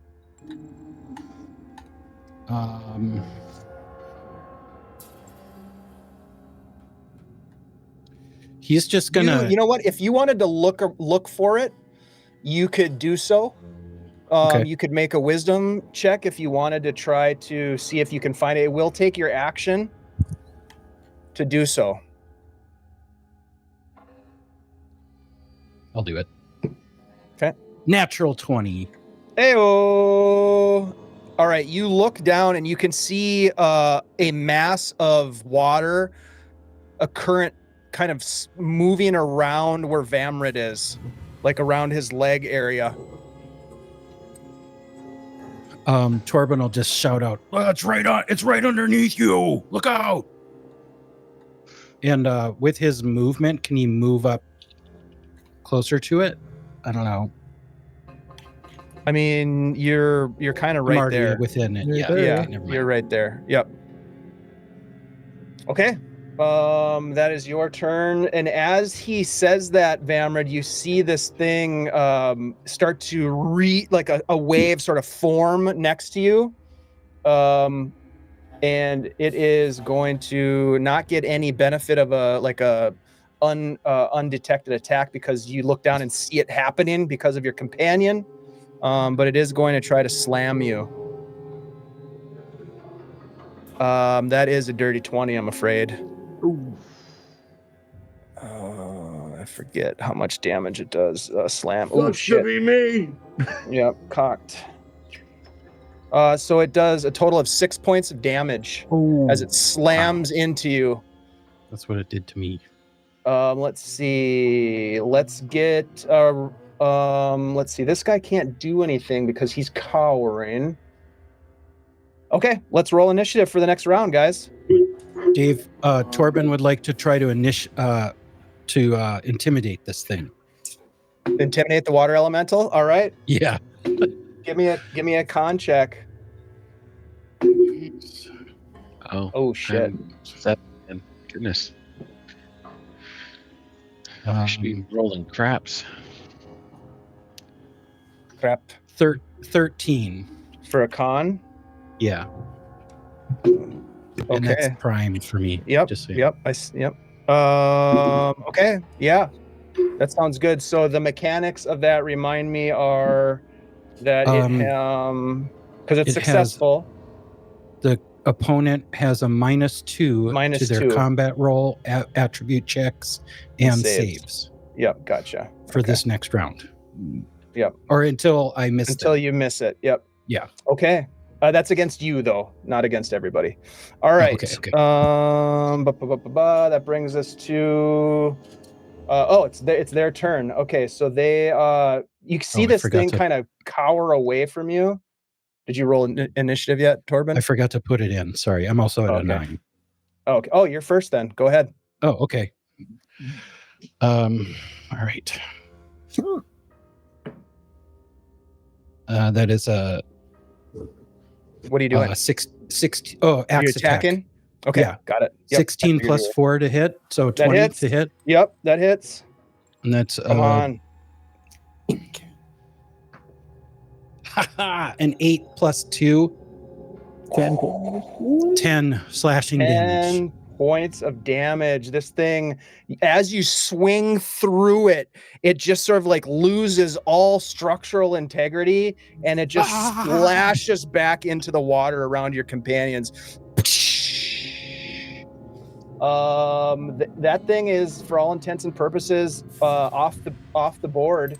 This undead creature is cowering, for another. So this is the second round. What is it? 10? You said it was 10 rounds, Callum. It doesn't have a chance to re-save or anything, I'm guessing. So we'll go to Callum. It's your turn next. You watch as Torbin slices through this water elemental. It splashes down chaotically. Ryder is leaving to the north. What do you want to do? Dave, do I get any movement after my attack? No. Okay. Movement has to happen before you attack. Yeah, it is 10. Okay. Yeah. Okay, gotcha. All right, so this is the second round, I think. Yeah. Okay. So what do you want to do, Callum? Ryder said we have what we need. Let's go. I'm gonna look back at this big splash that just happened that I completely missed because it was behind me, and I'm gonna look at who's it? Just I'm gonna look at the dwarves and just what are you doing? Torbin is like, did you see that? Did you see that? No, I didn't see that. I'm sorry. There's a zombie over there. Where? And I'll point in Finch's direction, and I'll just be, I think I turned it. I think. I don't want to get closer. So,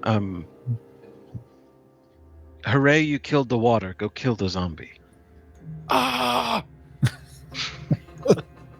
Torbin, That's all I'll do. That's all I'm doing is just standing there, like, with my torch shining mace and holding the red lantern, just kind of like. Meh. Okay. All right. We'll go to Osric next. All right. What does Finch look like as far as injuries? He's got blood dripping down the front of his shirt and his gi. A big wound on his neck, although some of it has been healed by the potion. All right. And that thing is no longer on him. So Callum said he was successful. I'll just say it looks like Ryder, hold up. It looks like the room is clear except for this undead, whatever this creature is back here. And I'm gonna just stay right there. I'm not sure what else I can do to help the situation, and I don't want to leave my friends behind. So I'm just gonna hang out, floating in the air, right there. I'm gonna take the torch a little bit and move it just to see if I can see anything there, which I can't. So. You can actually. You can see that there is an iron door right here. Another iron door. All right. Yeah. Put that in the notes. Yep. All right. Finch, what would you like to do? Oh yeah, I'm upset now, so I'm gonna charge in and put my foot in this thing's chest. Yeah. And you get a +2 because it's turned. So let's do this. Is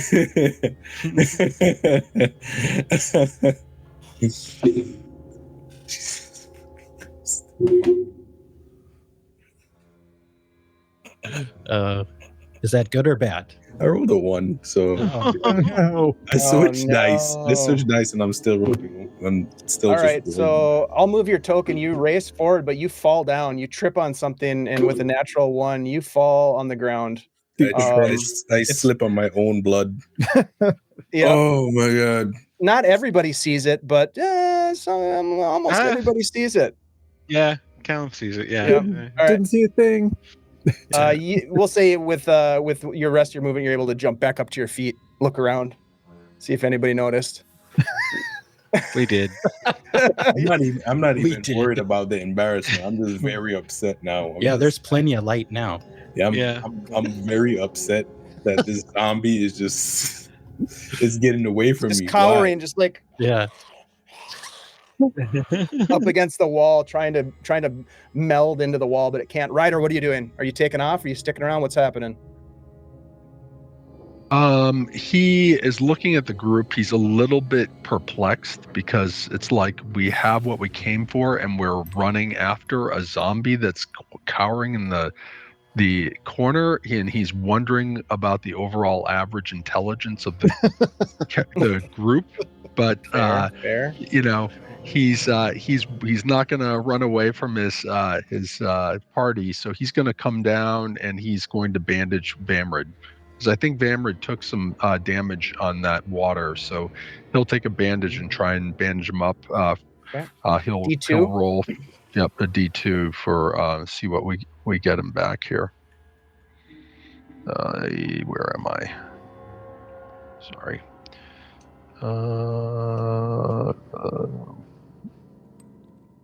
Here we go. Roll D2. 2 points. Okay, you can make a intelligence or a wisdom check as well to see if you can get one more point out of that bandage. Great. We'll do wisdom. Okay. And that is going to be a 15. So you get one additional 16, point. 16. Yep, one additional point. Okay. So 3 points of healing to Vamrid. Vamrid, what are you doing while you're getting healed here? I mean, after I get bandaged, I see this. If I see this thing cowering, I'm like, Bitey McBiterson, let's go, bitch. And I'm hauling ass after it, because basically, as Ryder looks confused why we would deal with a zombie, the problem is dwarves don't climb ropes too fast, and we had to climb down to get here. So I feel like by the time we all got our asses up the rope, the zombie would be biting on us again. Fair. Yeah, take note, Vamrid, Ryder has an intelligence of 8, and he's still realizing that he should not be going after a cowering zombie in the corner. But what I say is, Biter McBiterson, let's go, bitch, and I just haul ass into the room. So if I just is that the 20 feet, or if I'm just hauling ass, I don't.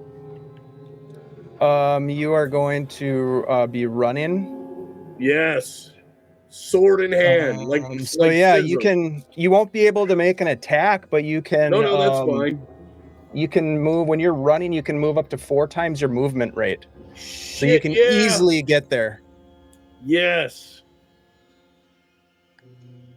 Can I pat Finch on the head too after he stands up?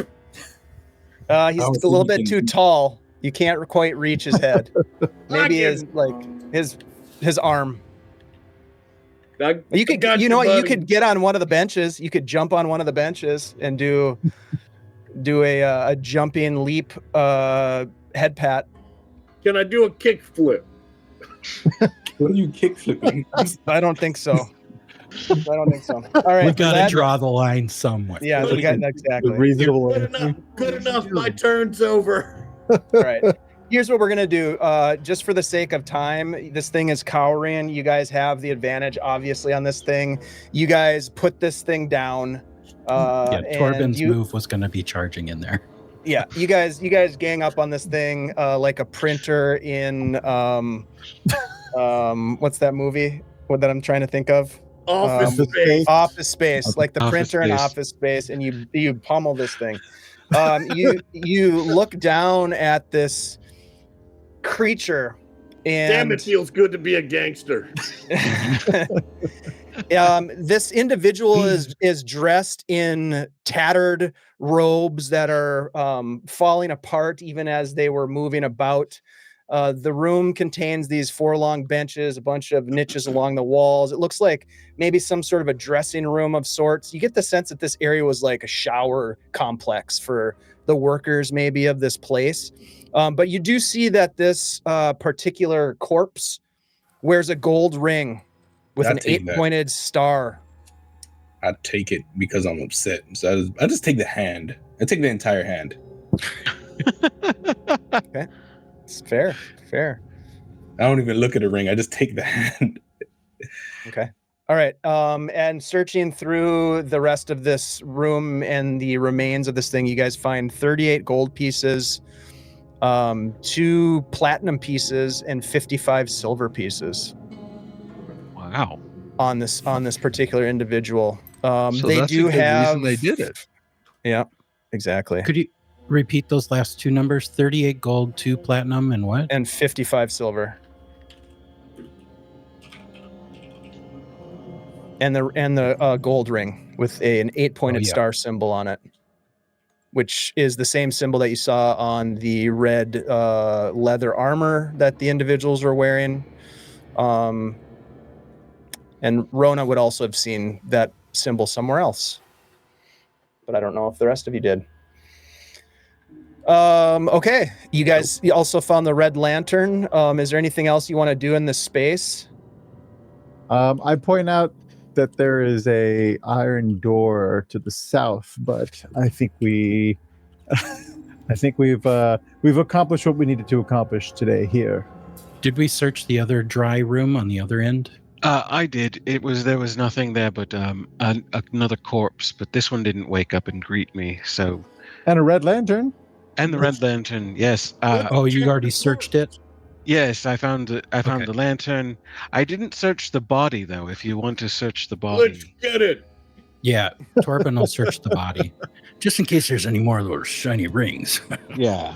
No rings, but it does have that leather armor that is tattered and worn with the 8-pointed star insignia on it, and there is also a longsword in a scabbard that looks it looks the sword. Fairly intact. In fact, remarkably intact. He's taking the sword for sure. Okay, that's pretty much it. As you're walking about, you can see that there are this indeed those spigots. This was some sort of a living quarters, perhaps of the workers that lived and helped to build this thing. But you make your way back up, climbing the rope all the way back up to the main chamber. What would you guys like to do with the time that remains here? Osric feels like that person who got all dolled up and nobody's noticed that he's floating now. When we were walking out, I think I just grabbed Osric like by the foot. Walked him out like a balloon. You didn't help the dwarves back up the tunnel? No, I'm just upset. No, I mean the flying guy. I'm talking. He's not flying. It's just levitation. We were walking back to the while walking back. Sorry. Thank you, thank you, Finch. Also, does it carry like inertia? That's a good question. I haven't had a chance to test it out. If we like shove you really hard, it's very good. Will you? Can I tie a rope around his? Can I tie a rope around his foot and have an Osric balloon? I float just out of reach of Amrid with Amrid specifically. All right, we have a red lantern, gentlemen. Let's get out of here. I found it. Well done. He like shakes it. Well done. Yeah. That's great. You know. And Torbin killed the water, and you all killed the zombie that I turned. Well, everyone's just splashing around, having a fun old time in the pool. Yeah, Finch, you're bleeding. Yeah, a lot. I slipped and fell on my own blood. Finch That's what happened. Yes. So I'm very not happy. Doorway number 1, zombie. Doorway number 2, red lantern. Here, a moment. Oh hell yeah. Here. Callum walks over and just kind of touches the part of the mace that won't hurt him, on Finch, and casts cure light wounds and cures him he gets 8 health back. Nice. Max health. Back to where I started today. That's pretty good. That's pretty amazing, right? It's not max. It's just back to where I started today. I would consider that a success. Yeah, actually. Osric, when are we going to go back down and check the metal door? I'm sure we're going to have to come back. I mean, if we have to come back, we'll have to come back. But I think we have the red lantern. I think we should see what that upper chamber does now. Yes. Except perhaps we wait a day, come back tomorrow. Maybe, yeah. Yeah, Finch is just grumbling. Today just went all wrong. Beatles. Finch, you have a dead hand in your hand. Yeah. This is a trophy. This is mine now. Let's start waving it at him like this. See, today's just been a real bad day. First of all, I got attacked and sworn by a bunch of beetles, and then out of nowhere, I looked directly at Torbin. Out of nowhere, I got hit with a random javelin, and then somebody. And then not a lot of people can take a javelin hit like that. You did really well. And then I looked directly at Amrid, and then somebody just played a loud noise.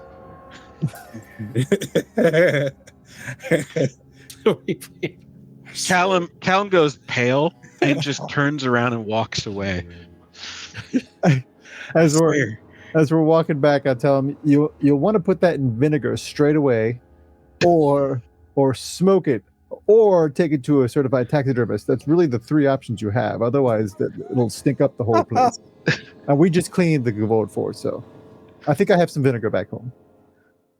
So are you guys leaving? Are you guys heading back to the Gavot Fort? Is that what I'm hearing? Yeah. I think so. Okay. Yeah, I think so. All right. You guys heading back to lick your wounds and gather your strength, having acquired the final lantern. So tempting to just see what it does, but I guess we'll have to wait until our next session to find out what the situation is with this thing as you guys head back down the Scree slope and find yourself back at the Gavort Fort. And this, my friends, is where we will end tonight's session, as we'll come back next week to see what happens. And who knows, you might even figure out what's beyond the that strange trap at the end of the corridor. Can't wait to find out myself.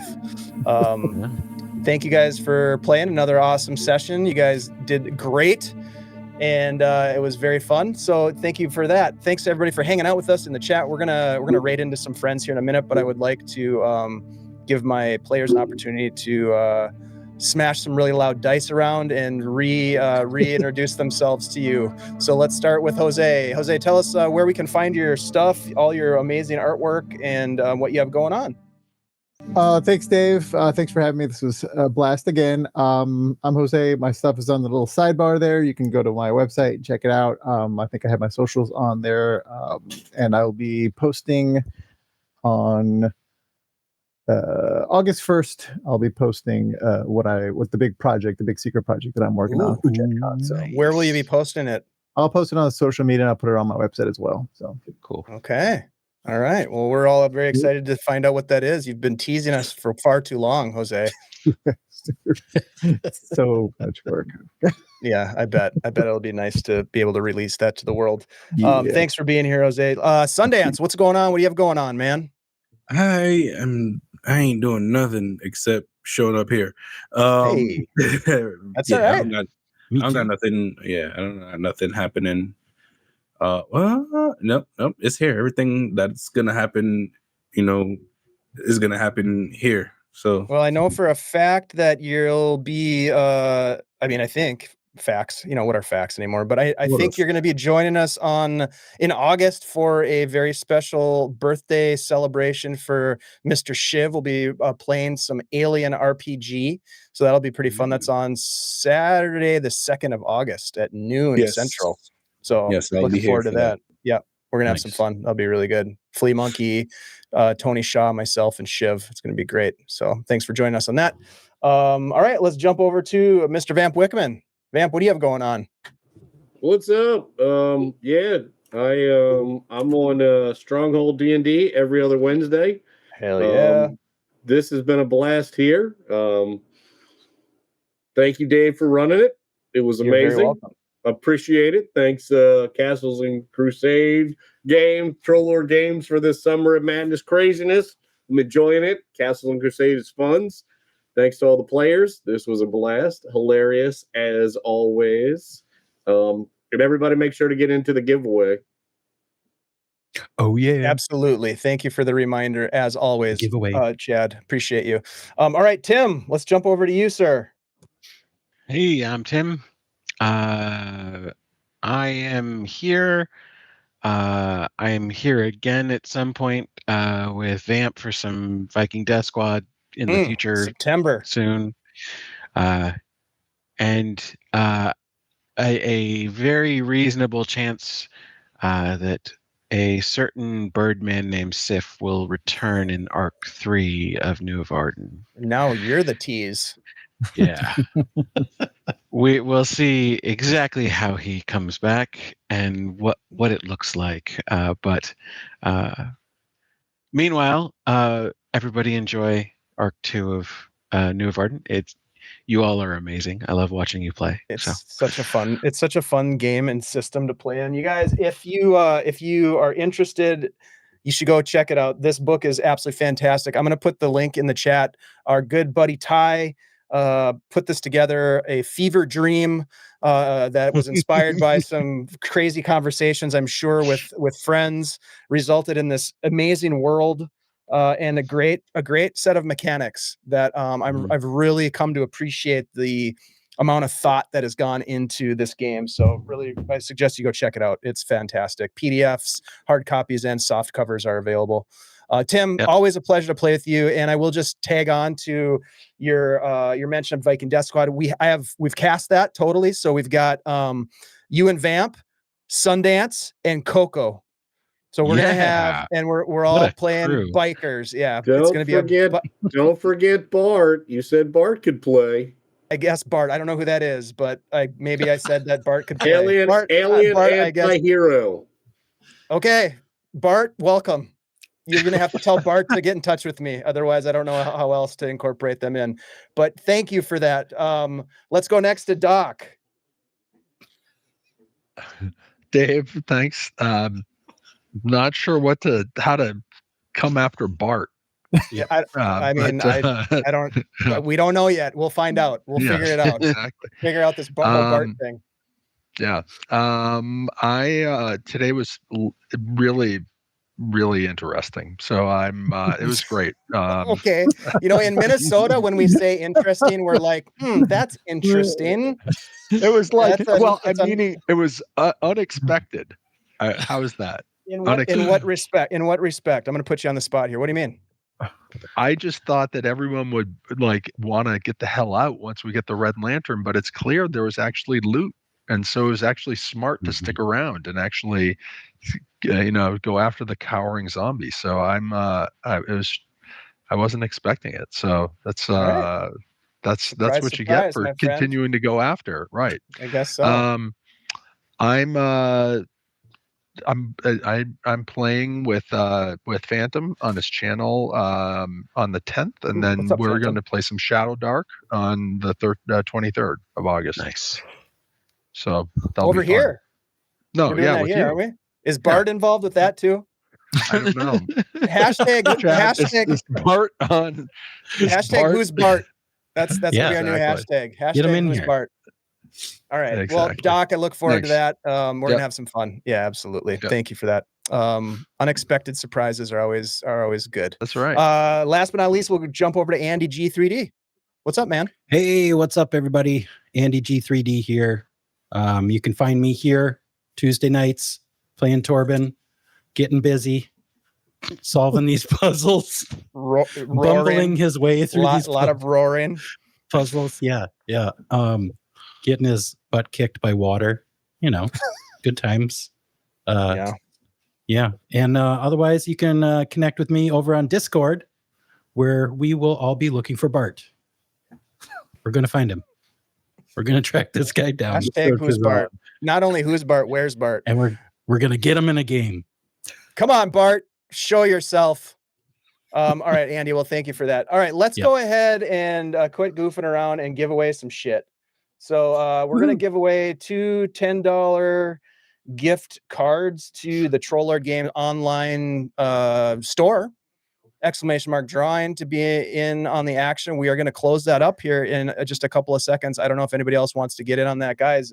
Players are welcome to as well. You don't have to refrain just because you're playing. You are also eligible to win. Yeah, what is a Bart? We don't know. We're going to figure that out. Don't worry. We're figuring it out.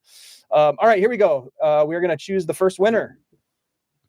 Phantom NJ. I don't know if you're familiar with Trollord Games, but you have just won a $10 gift card, my friend. I'm just kidding. Phantom NJ is like my Castles and Crusades mentor, and I appreciate you very much. Phantom, you have won the first of the two, and I'm going to go ahead and roll the second winner. Is Old School. What up, man? You just won. I will send. Hey, congratulations, you guys.